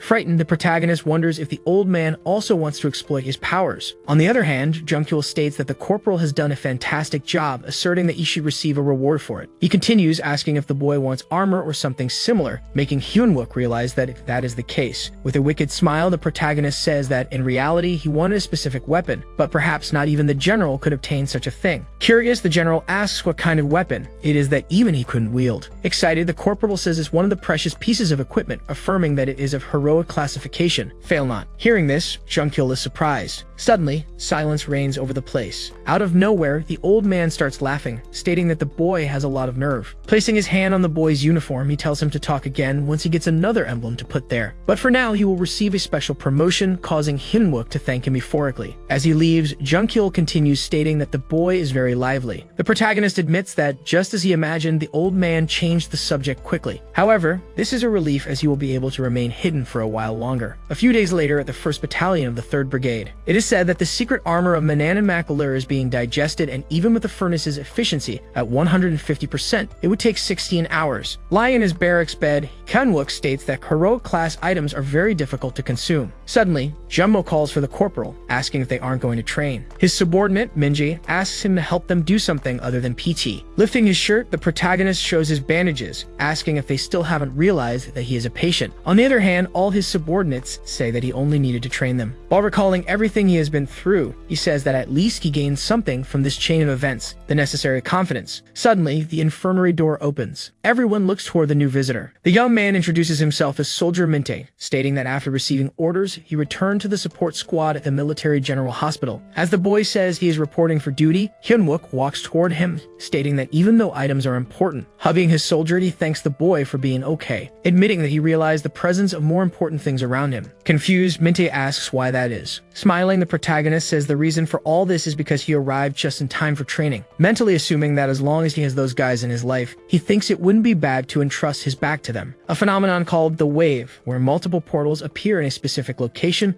will emerge in Seoul, turning the city into its own version of hell. And the only one who knows about this future is him, wondering if he will really be able to stop it alone. Also questioning whether those guys could survive in the midst of such a situation. While encouraging himself, he says that this time he will make sure of it. And at that moment, Minte enters through the door. He assumes that he won't be able to stop the wave alone, so he will need everyone's help. Thus, he tells the boy that they will begin training. And so he will make those guys by his side stronger and stronger. Only then will he be able to save everyone. Startled, Junmo says that people below rank C are not allowed to use that training center. Grabbing him by the neck, the protagonist states that they were the ones who asked for real training. He maintained a stern gaze.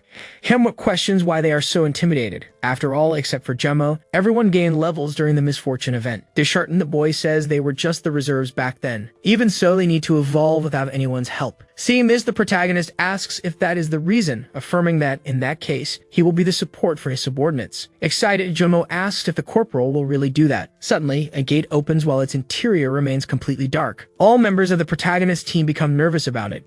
Hyunwook orders them to enter immediately. The guy gives a slight smile as he decides what to do. To everyone's shock, the lunatic simply closes the gate. Everyone starts screaming for their leader, asking for help and questioning what that is. With a sly smile, he says that the attribute training begins there. With the place still sealed, the soldiers kept shouting for the protagonist. Some women gossiped about the fact that rank F took the misfortune event operation too seriously. They say he doesn't seem to be all that impressive. Without understanding what is happening, Hyunwook claims that the girls must be happy, but he wonders why his ear is itching so much. Yuna orders two people to acquire the corresponding amount for those workers implanted in the company. She is surprised to see the corporal and asks if it isn't time for his team's training. He salutes, saying he is there to buy energy supplements for his soldiers who are training at that moment. Seeing Sangva pass by him, irritated, the protagonist wonders if the guy wants to start everything over again, also questioning who that girl is. The lieutenant says she heard a rumor that he received the title of Rebellion of the Trash. Hyunwook confirms it. She states that his report clearly details his abnormal feat. Approaching, the woman claims she suspects he is hiding something more. The bastard asks what he could possibly be hiding. Yuna says he acts at strange moments as if he already knows what is going to happen, appearing to have another objective. Mentally, the protagonist wonders if she knows something while questioning what she means by that. Suddenly, someone speaks behind him, saying they won't tell. The guy tells C he didn't do anything, while she states that she has already told everything to the surgeon. Out of nowhere, she is surprised by something. Surprisingly, it is announced over the loudspeaker that the battalion commander is calling for Corporal Hyunwook. Yuna says it was perfect timing. The protagonist asks what is wrong. The woman states that she doesn't know what he wants. However, he should not forget that she's keeping an eye on his movements. Already outside, Hyunwook decides to stay away from the lieutenant for now. But still, the boy knows the reason for the summons, wondering if it is for the promotion. A little later, someone says they cannot call that a test. Already standing in front of the commander's office, someone says that if they send them there, they will lose all their men. After entering the office, Hyunwook quickly introduces himself. In front of him was the general of the 3rd Brigade along with Kang-suk. The old man notices that he has finally arrived. The commander tries to explain but is interrupted by Jung-cheol, who claims he will do it himself. He informs them that a few days ago, a red portal opened in the Shinram area and the Blue Flower Guild had the rights over it. Suddenly, a warrior is pierced by a sword. A fierce battle was being fought inside the portal. However, it was the hunters themselves who were fighting each other. One of them shouts, asking everyone to control themselves, pleading for God's help. Without success, the man begins to run desperately. Extremely frightened, the young man realizes that all of his companions have gone mad and lost their minds. He keeps trying to run while the hands of his former partners approach. With that, he is pulled back by the dozens of hands chasing him. The portal was declared as rank 3. This happens when, after 3 failed attempts, the organization is deemed insufficient. Thus, 2 or more organizations will form a joint response.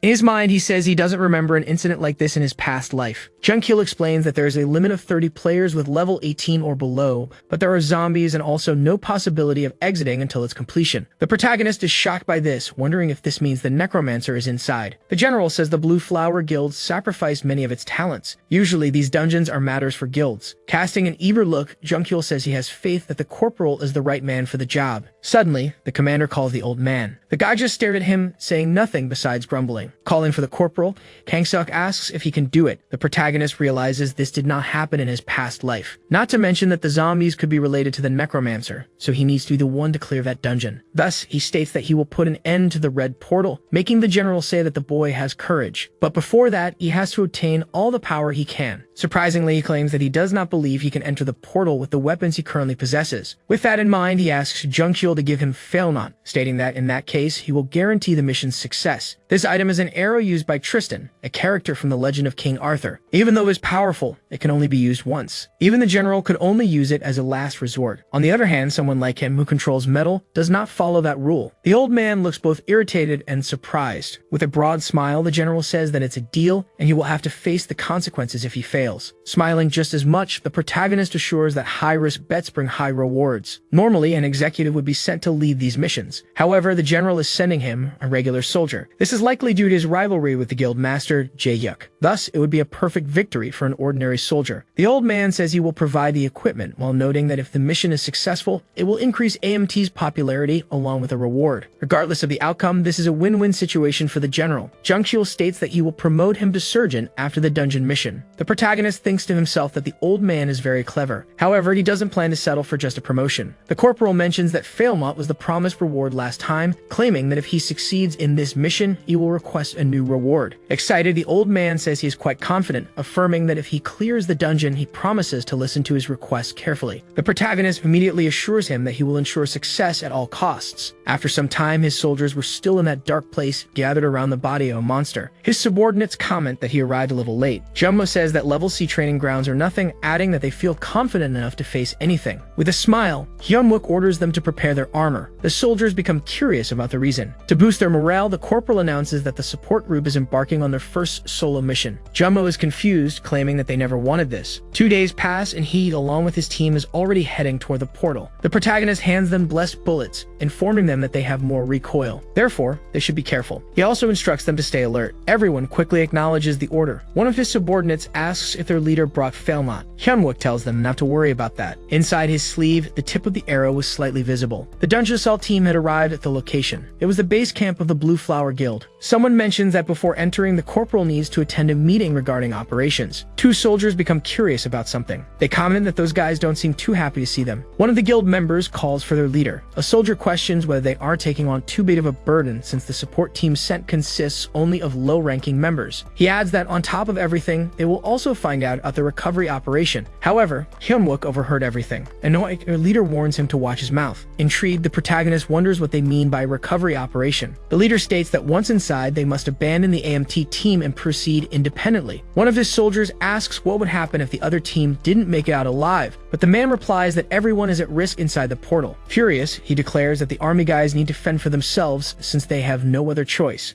He arrives at the meeting room. Inside, Hana was waiting for him. Hyunwook asks if there shouldn't be a discussion happening there. They stare at each other in silence for a moment. The woman says she had a feeling he would come, as last time he managed to hide the fact that he was rank F to get her card. While stating that he didn't ask for that, the protagonist notices that giving her card to a low-rank individual bothered her greatly. Hana changes the subject, informing him that for this assault he is merely a helper. She orders him not to interfere and to stay out of her guild's way. With that, the protagonist realizes the true reason they accepted regular soldiers, but he refuses to lower his head. He states that his troops have equal rights in a dungeon raid and asks if he is wrong. She says that even though he is braver and more skilled than an average rank F, that doesn't mean the corporal can take on a boss monster. Kenmo questions why his squad isn't allowed to enter, asking if she's afraid they might win the raid. The woman restrains herself. Suddenly, she starts laughing. Hana asks if he really thinks he will get lucky like he did at Seoul Station. The protagonist steps closer to her. He states that what happened was not something as trivial as luck. The woman comments that apparently he truly has a death wish. She proposes that the corporal enters before them, but quickly claims that he cannot do that. Hana says that 3 of the top 100 players of that year are participating and orders him to step aside. The protagonist is confused, wondering why she isn't responding to his provocation. Recalling the recovery operation,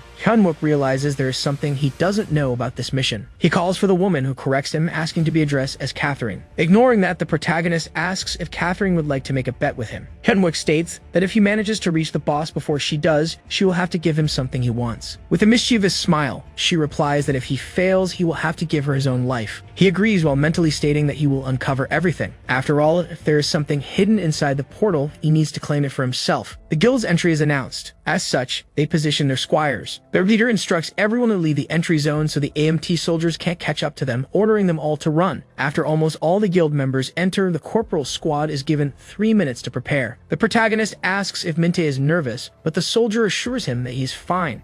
Hyunwook instructs everyone to be careful and to control their breathing. With that, they begin entering the portal. The squad steps into the dungeon. The protagonist opens his eyes and is startled by what he sees. The guild warriors were fighting against each other. His subordinates are in complete despair. Hyunwook quickly covers Minte's mouth to prevent him from screaming. A brutal and bloody war zone was unfolding before them. One of the soldiers tries to call for his leader, who had lost his mind. The man starts trembling violently as fear grips his body. Suddenly, he lunges at the young soldier, biting his neck. Even amidst the chaos, someone raises a hand, giving a thumbs up. The protagonist's squad was moving stealthily. However, they come face to face with a massive being. A colossal skeletal creature stood still, watching them. The beast begins to make an eerie sound. The soldiers become frightened, and Minte lets out a scream. The monster turns toward them, using its dozens of hands. The protagonist orders his squad to attack. They shoot at the creature's arms. It was the dungeon boss, the Zombie King. The protagonist notices that there is a barrier protecting the boss. He asks Taeyong to do it now. The guy was aiming at a specific spot.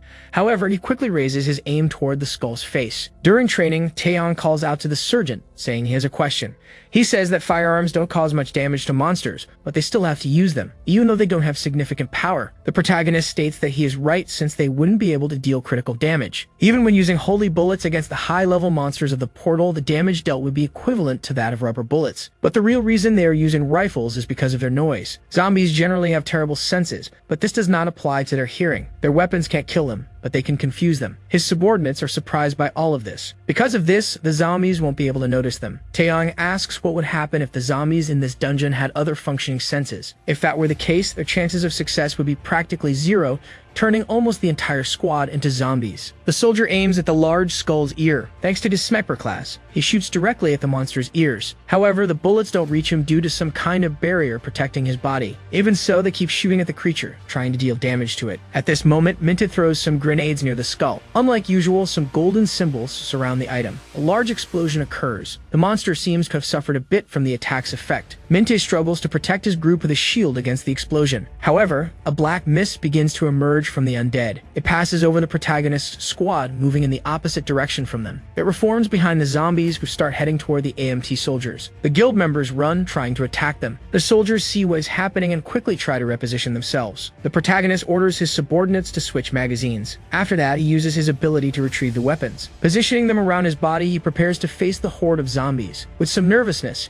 Hyunwook calmly awaits the approach of his enemies. Quickly, he pulls the triggers, unleashing a barrage against the group. Because of this, they start running more desperately toward the surgeon. And with all that noise, the undead don't notice the presence of the other soldiers. While all this is happening, one of his subordinates notices a glowing item on one of the corpses. Kyungjin realizes that the weapon is at least of rare classification. Suddenly, another large explosion occurs, but this time in the sky. They were using grenades to push the zombies away. Even the boss was disturbed by the loud noise. The monster lets out a loud scream. Once again, it transforms into mist, heading toward the sound. Some members of the squad are exhausted and relieved to have survived. They say that, at least for now, the conflict has been avoided. However, Hyunwook is not happy as there are fewer zombies than he expected, along with the fact that the notification window is distorted. The protagonist orders them to stay focused. After all, the portal has not been cleared yet. With that, he tells everyone to leave the area for now. On top of a hill, a man with a serpent is watching them. Like the snake, he has fangs instead of teeth, claiming that, apparently, they had something interesting there. Sometime later, in front of a kind of gate where debris was levitating, Hyunwook notices that there is nothing. There is nothing near the dungeon, no facilities, no zombies, nothing at all. Even after invading numerous dungeons, this is the first time he has seen such a strange place. Using his ability, Hyunwook senses that about 20 meters behind him, a piece of metal has started moving. Suddenly, the protagonist uses his steel manipulation, launching something toward a tree. Someone shouts for him to wait, claiming to be human. The person emerges with hands raised, stating that they were hiding because they didn't know if the group was zombies. Taezap says he is a survivor from the 3rd Attack Squad, a sniper with stealth abilities. The protagonist is curious about the fact that he is a survivor and on top of that is alone. Supporting himself, he apologizes and asks if someone could give him water or something to eat. A man informs Haina that the Gugwang group has sent a secret cooperation letter to all major guilds. Apparently, the regular soldiers were sent for that attack. The woman asks what he means. He informs her that the player who retrieves his grandson's body, and the item Achilles' spear will receive a reward of 80 billion. Eating a military ration, the boy explains that the mission's priority was the spear's retrieval, but everything went wrong after they entered. With a smile, he sees that this is the reason why Hana is being so cautious, since she is after the famous Achilles' spear. The guy also explains that President Donghu's second grandson failed the first attack, losing the spear, which is a symbol of the group. With that, they realize this is why those guys became so hostile before the joint attack. One of them looks at Mintet.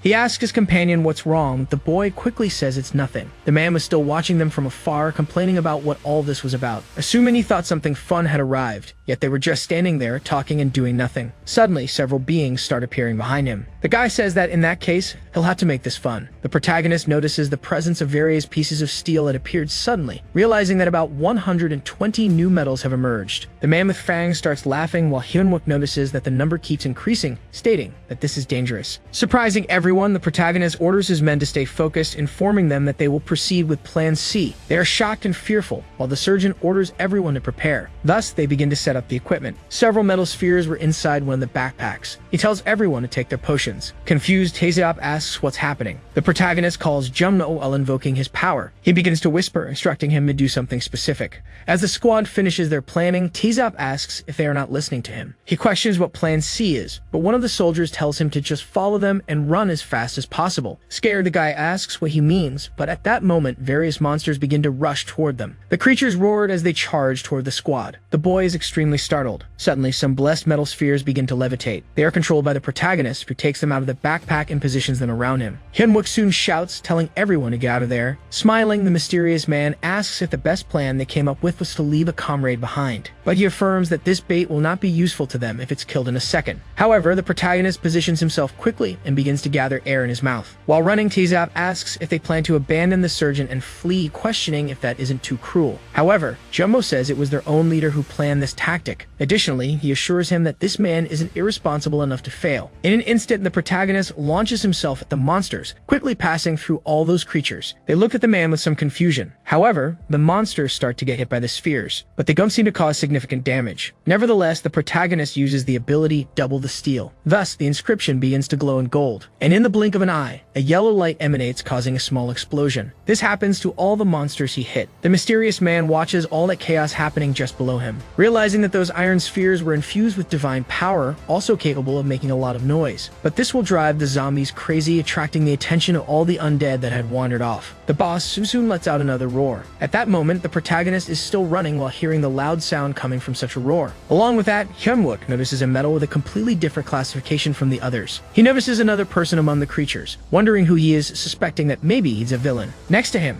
there were two beings. Seeing all that pressure, he doesn't believe what's in front of him, realizing that, in fact, it could be him. The two monsters that were beside the guy appear above the protagonist to attack him. Their strike hits the ground, causing great destruction. The surgeon's helmet had been split in half. Startled, he dodges several attacks, noticing that the monsters have a combo ability. Hyunwook is shocked by the situation's turnaround. Soon, he activates his ability again. Dozens of those beings are approaching him. The guy wonders if he overestimated them, since the iron spheres with divine energy, along with his energy, seem to have run out. But he notices something shining approaching from behind. Several fragments of metal are falling onto the monsters. With this, he realizes these are the remnants of the spheres he had exploded some time ago. The protagonist uses his manipulation to try to deal with the creatures. Thus, he uses the steel rain and free fall, causing the monsters to be pierced multiple times, knocking them all down at once. On the other hand, the zombies are getting closer. The giant undead continues to roar extremely loudly. Beside them, a large explosion occurs. Thus, everyone's attention is diverted to the new source of noise. Another one of those divine grenades glows, announcing its detonation. The zombies watch the explosion, freezing for a moment. Increasingly confused, Taeseop asks if they aren't going to sacrifice someone to flee. However, Jumbo questions the boy about why he would think of such a ridiculous plan, stating that this is a distraction operation meant to keep the zombies away from the surgeon. With another explosion following, the boss has no choice but to follow the new source. The mysterious man notices that the undead changed direction. With some irritation, he realizes that in the end that guy wasn't the bait, claiming he never could have expected this. Excited, he says those guys are a lot of fun. Seeing that, the protagonist wonders why that crazy person is laughing, questioning what his problem is. Shifting his focus, he complains about what that man's goal is for entering the portal, besides noticing that he blends in well with the zombies. Suddenly, the system warns him that 50% of the potion's effect remains, announcing that in 2 minutes the effect of almost all of them will end. Hyeonuk wonders if that guy is really who he thinks he is. Suddenly, the man begins to grab a weapon that his serpent spits out. With a smile, he says he wants to know what that man's blood tastes like, stating that he will bathe that spear with it, preparing to attack him along with his pet.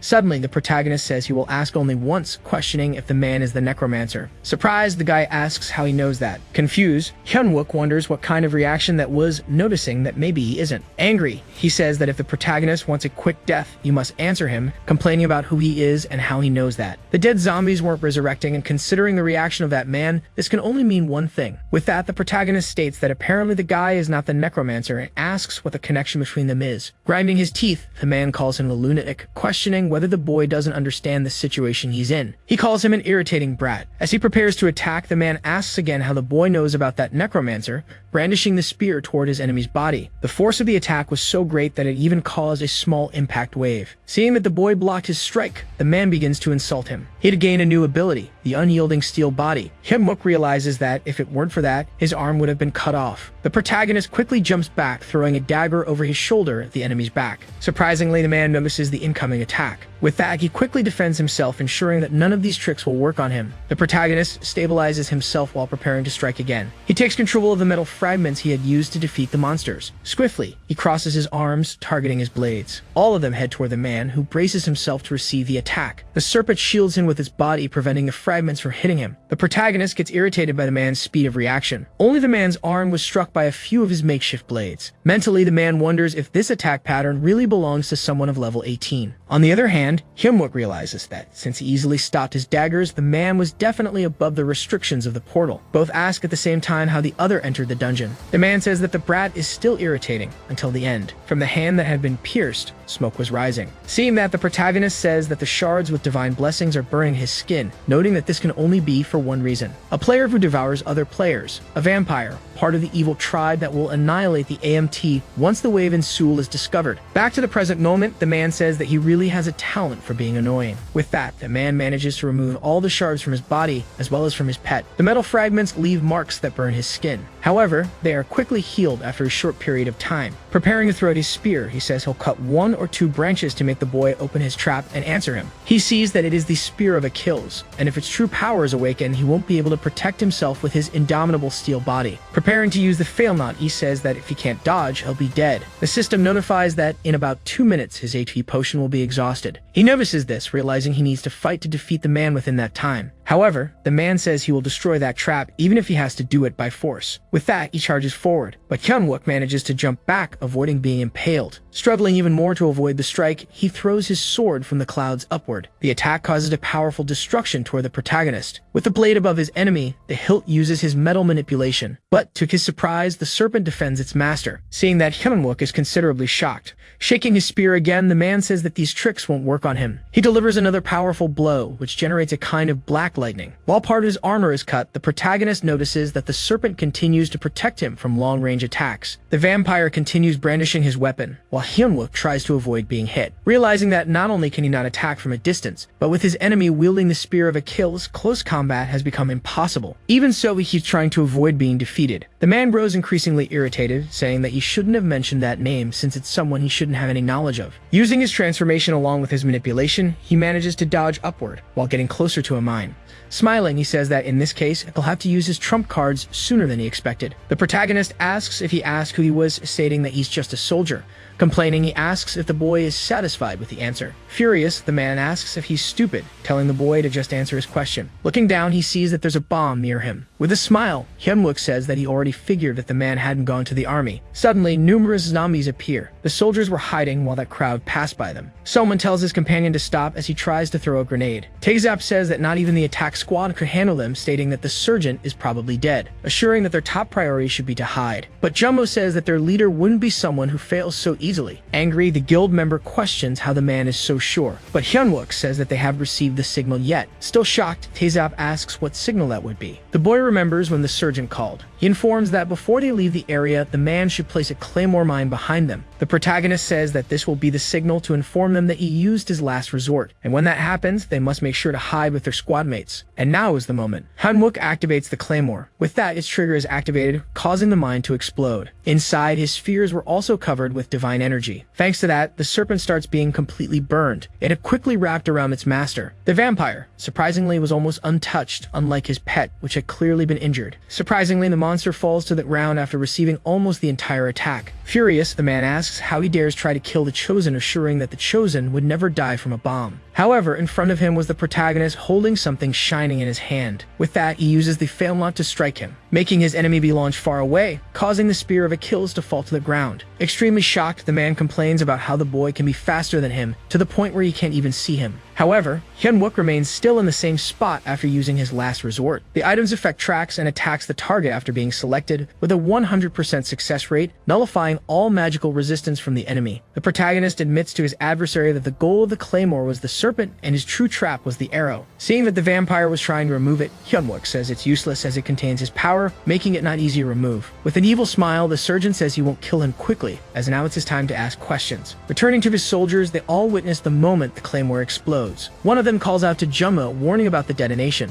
With some nervousness, the boy is in disbelief that the surgeon has already used it. Taezop, with a hint of mockery, asks if that wasn't the signal. Smiling, he reassures them that if they have combat rations, they can hide until the next group of attackers arrives. Growing angrier, Jummo calls out to him. The kid is confused by this reaction. Hyeonuk's subordinate says that the signal showed that one of their companions might be dead, and the boy dares to mock it. All the other members are equally furious. Seeing that no one is on his side, Taezop states that it's a shame what happened. However, he argues that those who are alive should keep trying to survive, asking everyone to hide together. But then something unknown appears. Panicked, the boy asks what that is now. The members of the squad are also on alert as a strange sound begins. It was as if the structure where they were hiding was disintegrating into pixels. A sort of castle starts to form in the ruins where they were, as if it were being created by digital particles. It said that the castle of the zombie king Dako was manifesting, and the king would destroy anyone who soils his domain. Everyone is terrified as a building suddenly appeared, something they had never seen, not even in training. One of them tells his friends to look, showing that zombies are also being created along with the structure. Ahead of them, the zombie is being generated. Along with it, many others appear. Taezop is extremely shocked to see all those monsters. Again, amidst all the chaos, someone raises their fist. Jumbo imitates his leader, asking his comrades to be silent. Thanks to this, the beings fail to detect them. However, he notices that Taezop is very scared. Suddenly, the brat begins to run desperately. This, of course, draws the attention of the monsters. All the members of the squad are enraged by this behavior. The creatures begin to scream, charging towards them. With that, Jumbo orders everyone to shoot. Seeing that there are too many of them, he tells his friends to try to find a hiding spot. Returning to the protagonist, he had hung his opponent on one of the trees with his weapon. The guy continues trying to remove it, but it's practically impossible to take it out. Feeling increasing pain, the man pauses for a moment. With that wicked smile, Hyeonuk says it's time to start his questions. However, the vampire begins to smile the same way. He asks if the boy really thinks he can kill him with just an arrow, but the surgeon says that he can't, but he will leave him bleeding. Additionally, vampires can feel much more pain than death itself, causing the guy to curse and ask how he knows that. The arrow begins to penetrate deeper into his shoulder. Hyeonuk says that he is the one asking questions here, asking what his connection is to Dong-hoon's second grandson, and if the boy is his financial sponsor, leaving the guy shocked. Extremely angry, the vampire says that this pathetic prey is so annoying. The vampire continues screaming, begging him to stop. Growing weak, the guy starts breathing heavily. With a slight smile, Hyeonuk says that at least he's being honest, claiming that the real question will still be asked. The protagonist asks if he knows who the necromancer is. The man starts laughing, claiming he doesn't know anything, as that man could be anyone. In fact, someone always by his side or a family member, bringing a blade closer to the vampire's neck. Hyeonuk tells him not to cross the line when it comes to his family. Threateningly, he asks if the man has really never met the necromancer in person, bringing his bayonet closer and closer to the opponent's neck, calling him a loser. After all, the necromancer will always have him at his disposal and doesn't even need to present himself in person. As the snake approaches Hyeonuk from behind, the surgeon claims that he is merely an obsessed follower, nothing more. Seeing his pet, the vampire is impressed. With that, the crazy man tells the boy to die, while the protagonist says that he apparently knows more than him. claiming that for a long time they hunted each other furious. The man says this is a lie since the necromancer hasn't even awakened yet. But before being struck by the snake, Hyeonuk uses the Lance of Achilles to take it down, thanking it for the meal. It is notified that he has acquired an heroic class item with the effect of reducing healing time for inflicted wounds. Mentally, the protagonist complains about the fact that the necromancer hasn't even woken up, yet the guy is so loyal to him. Also noticing that there are very suspicious things, questioning how the vampire got in even though the Blue Flower Guild was guarding the portal. But the crazy guy looks in another direction, noticing that his ring began to glow. It seems like he has something in mind. With that, the man asks how the boy entered the portal if it was he who opened it, along with the fact that no one above level 18 could enter.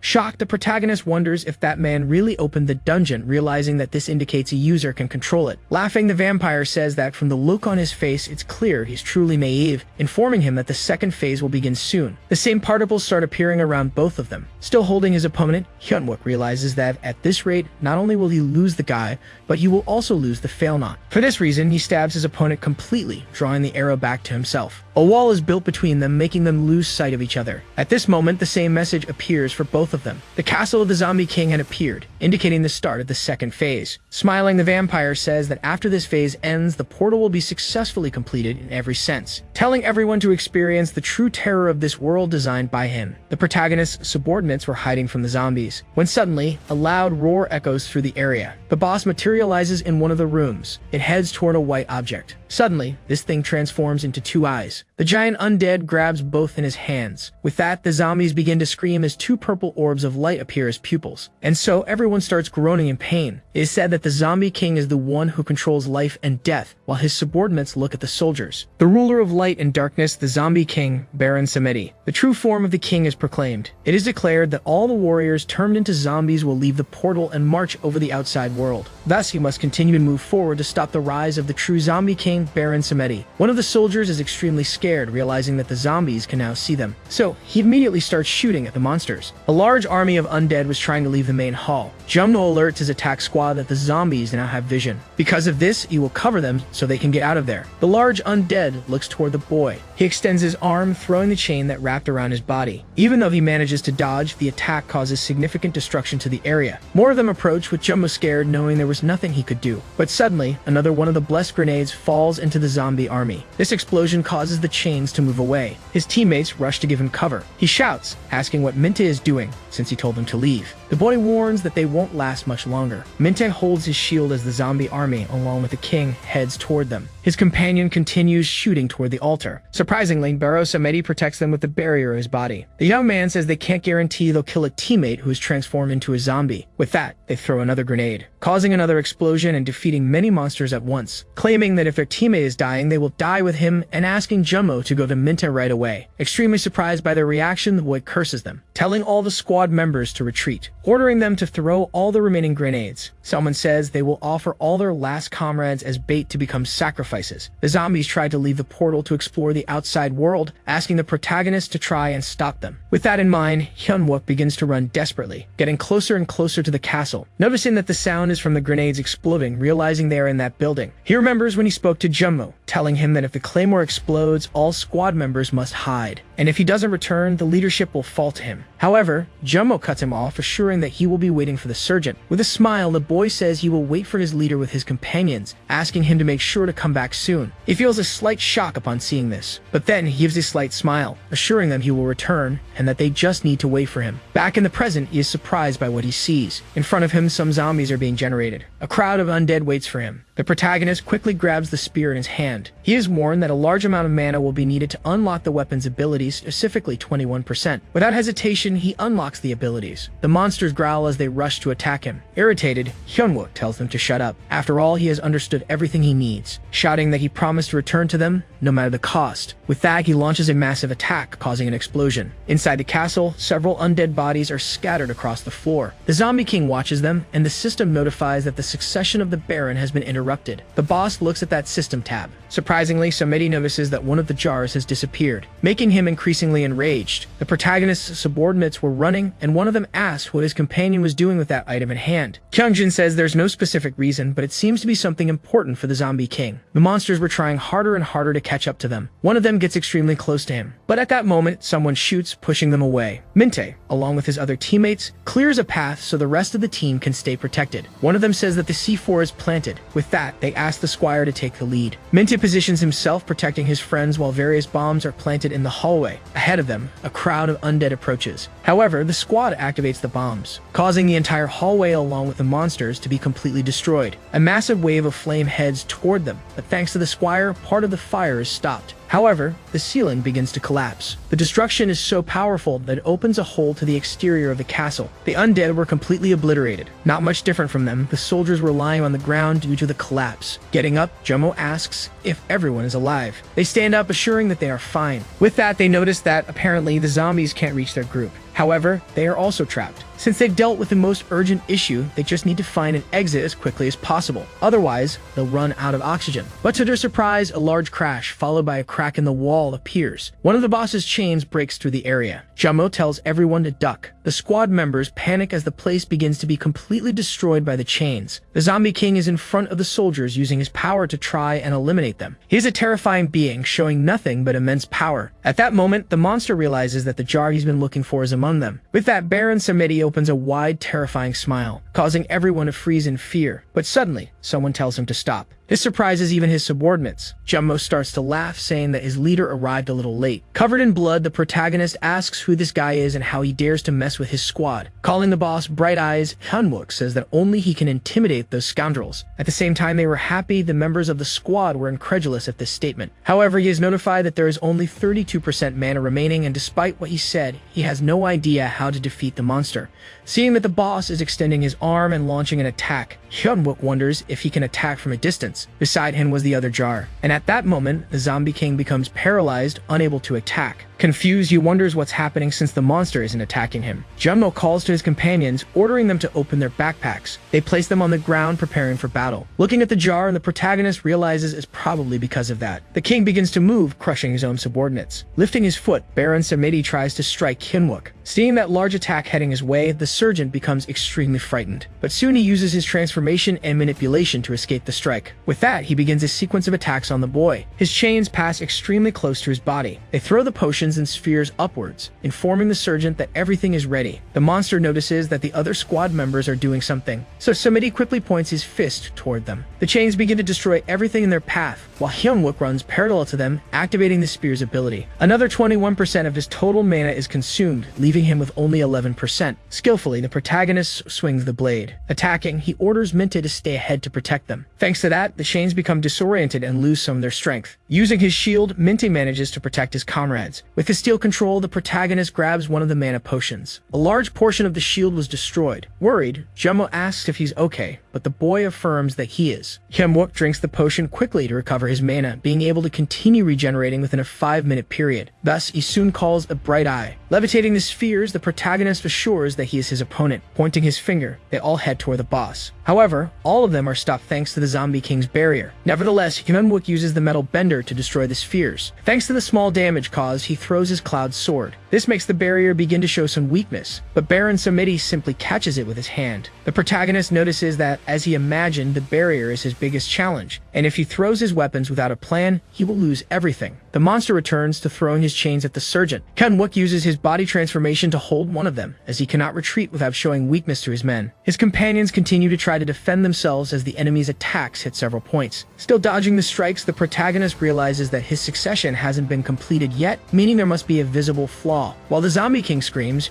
Hyunwook wonders where such a point could be, still dodging the blows. Kyungjin shocks his teammates by throwing the jar on the ground. Baron Samedi is stunned by this. Jumbo tries to stop him, saying they can't mess with the dungeon objects as they don't know how the boss will react. but the boy says that they'll be annihilated if they keep at this pace, as even the surgeon won't escape because of them. His friend becomes worried seeing how things are unfolding. Suddenly, the zombie king points his arm at them. Seeing no way out, Jomo tells him to do it already. The monster throws the spiral chains at the squad. Even the protagonist is apprehensive about this, but his subordinate pierces the organ with a weapon that contains divine energy. Baron Samedi clearly shows signs of pain. He can't continue his attack, kneeling on the ground while the chains go out of control. Even with everything in disarray, the sheer impact of the chains colliding with the walls and the floor causes a loud crash. Frightened by all of this, the protagonist calls for the attack squad, asking them to say something if they're alive. His soldiers are recovering after all the chaos. Jumbo soon yells at him, saying everyone is fine. Still confused, Hyunwook looks back, complaining, trying to understand what happened. The monster keeps one of his hands on his chest while clearly grumbling in pain. Beside him, another one of those jars is positioned. Suddenly, the container disappears and his heart is exposed.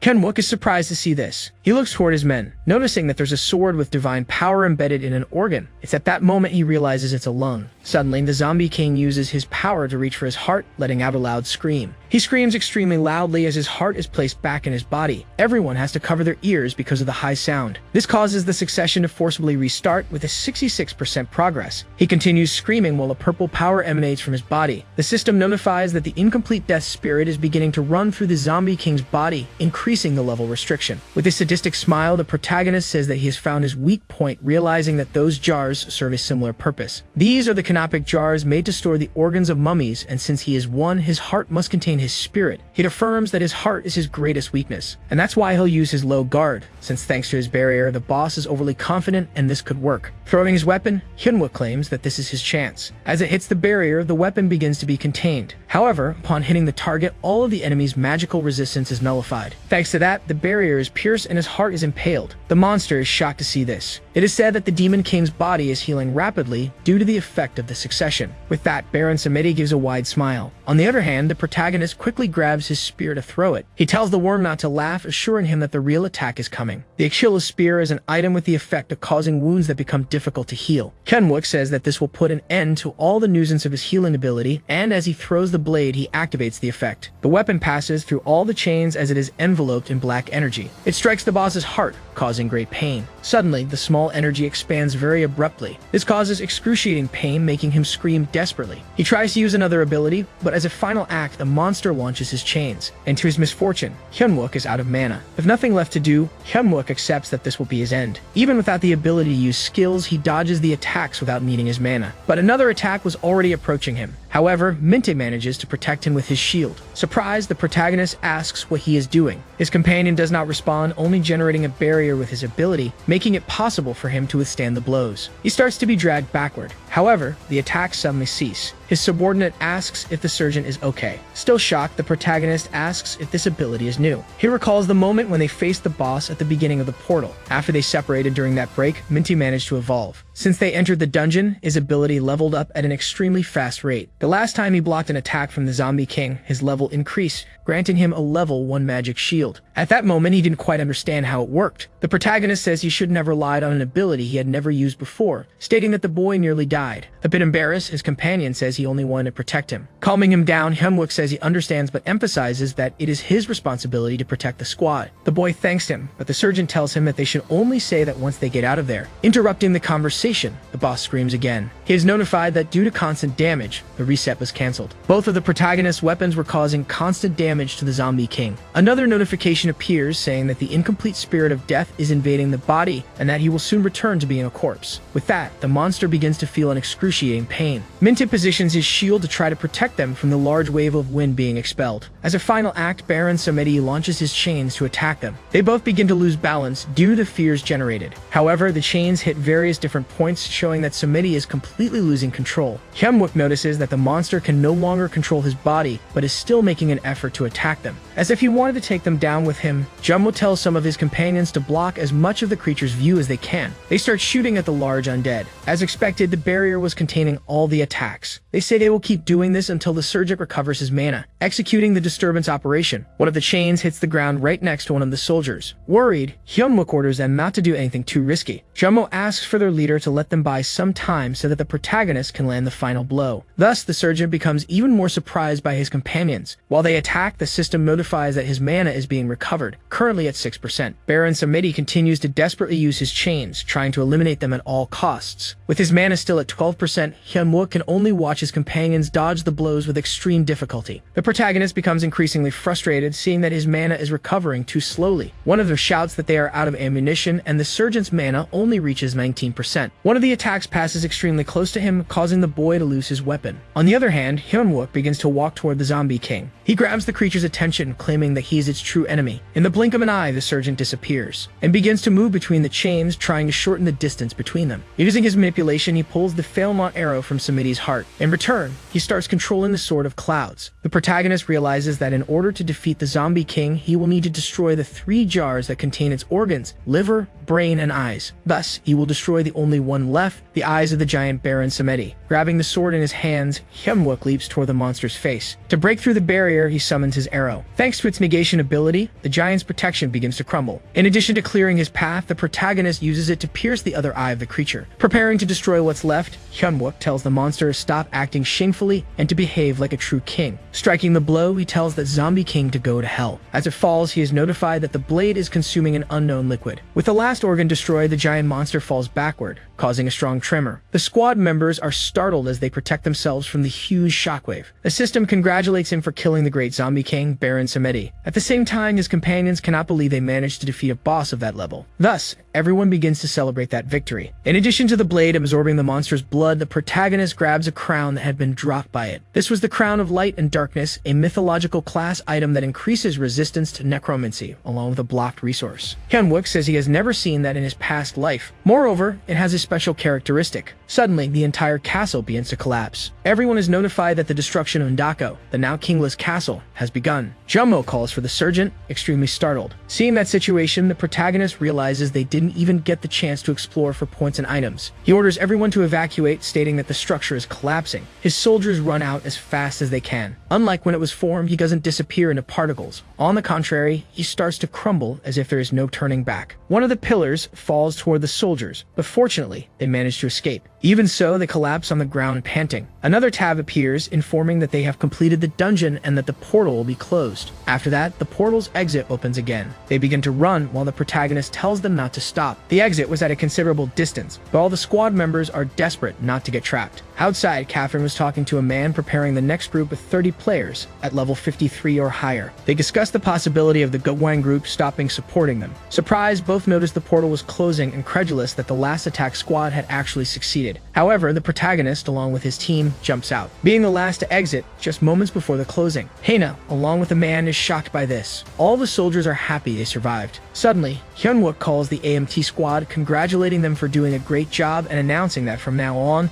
the red portal mission is complete. With that, he starts to smile. His subordinates smile as well, while they frantically celebrate their glory. Irritated, Catherine asks if those second-rate soldiers really completed the attack. Biting her lip, she mentally calls the surgeon, complaining about who he is. On the other hand, Taeseop had been trapped inside the dungeon. Startled, he desperately searches for the exit, claiming he started running the moment the completion message appeared. Looking around, only seeing dry trees and a blood-red environment, the guy becomes even more nervous, wondering why he can't find the exit. Suddenly, he notices that someone is watching him. The vampire, still wounded after the battle with the protagonist, looks at him, clearly thirsting for blood. The boy quickly begins to use his stealth ability. However, the man tells him not to go. Confused, Taeseop asks if he is human, thanking him for appearing and saying he was very scared. He says it's a stroke of luck, asking where the exit is so they can leave. However, the man says he needs something, disappearing from his view. Appearing right behind the boy, he cries out for blood while preparing to bite him. The man sucks all the blood out of the boy, leaving him lying on the ground. In return, his strength and energy are fully restored. Remembering Hyeonuk, the vampire calls him a scummy soldier, telling him to wait, assuring that he will stain everything he values with blood. Hey everyone, did you enjoy this story? I really liked it. If you want to follow the next part, make sure to subscribe to the channel and leave a like. See you in the next story, guys.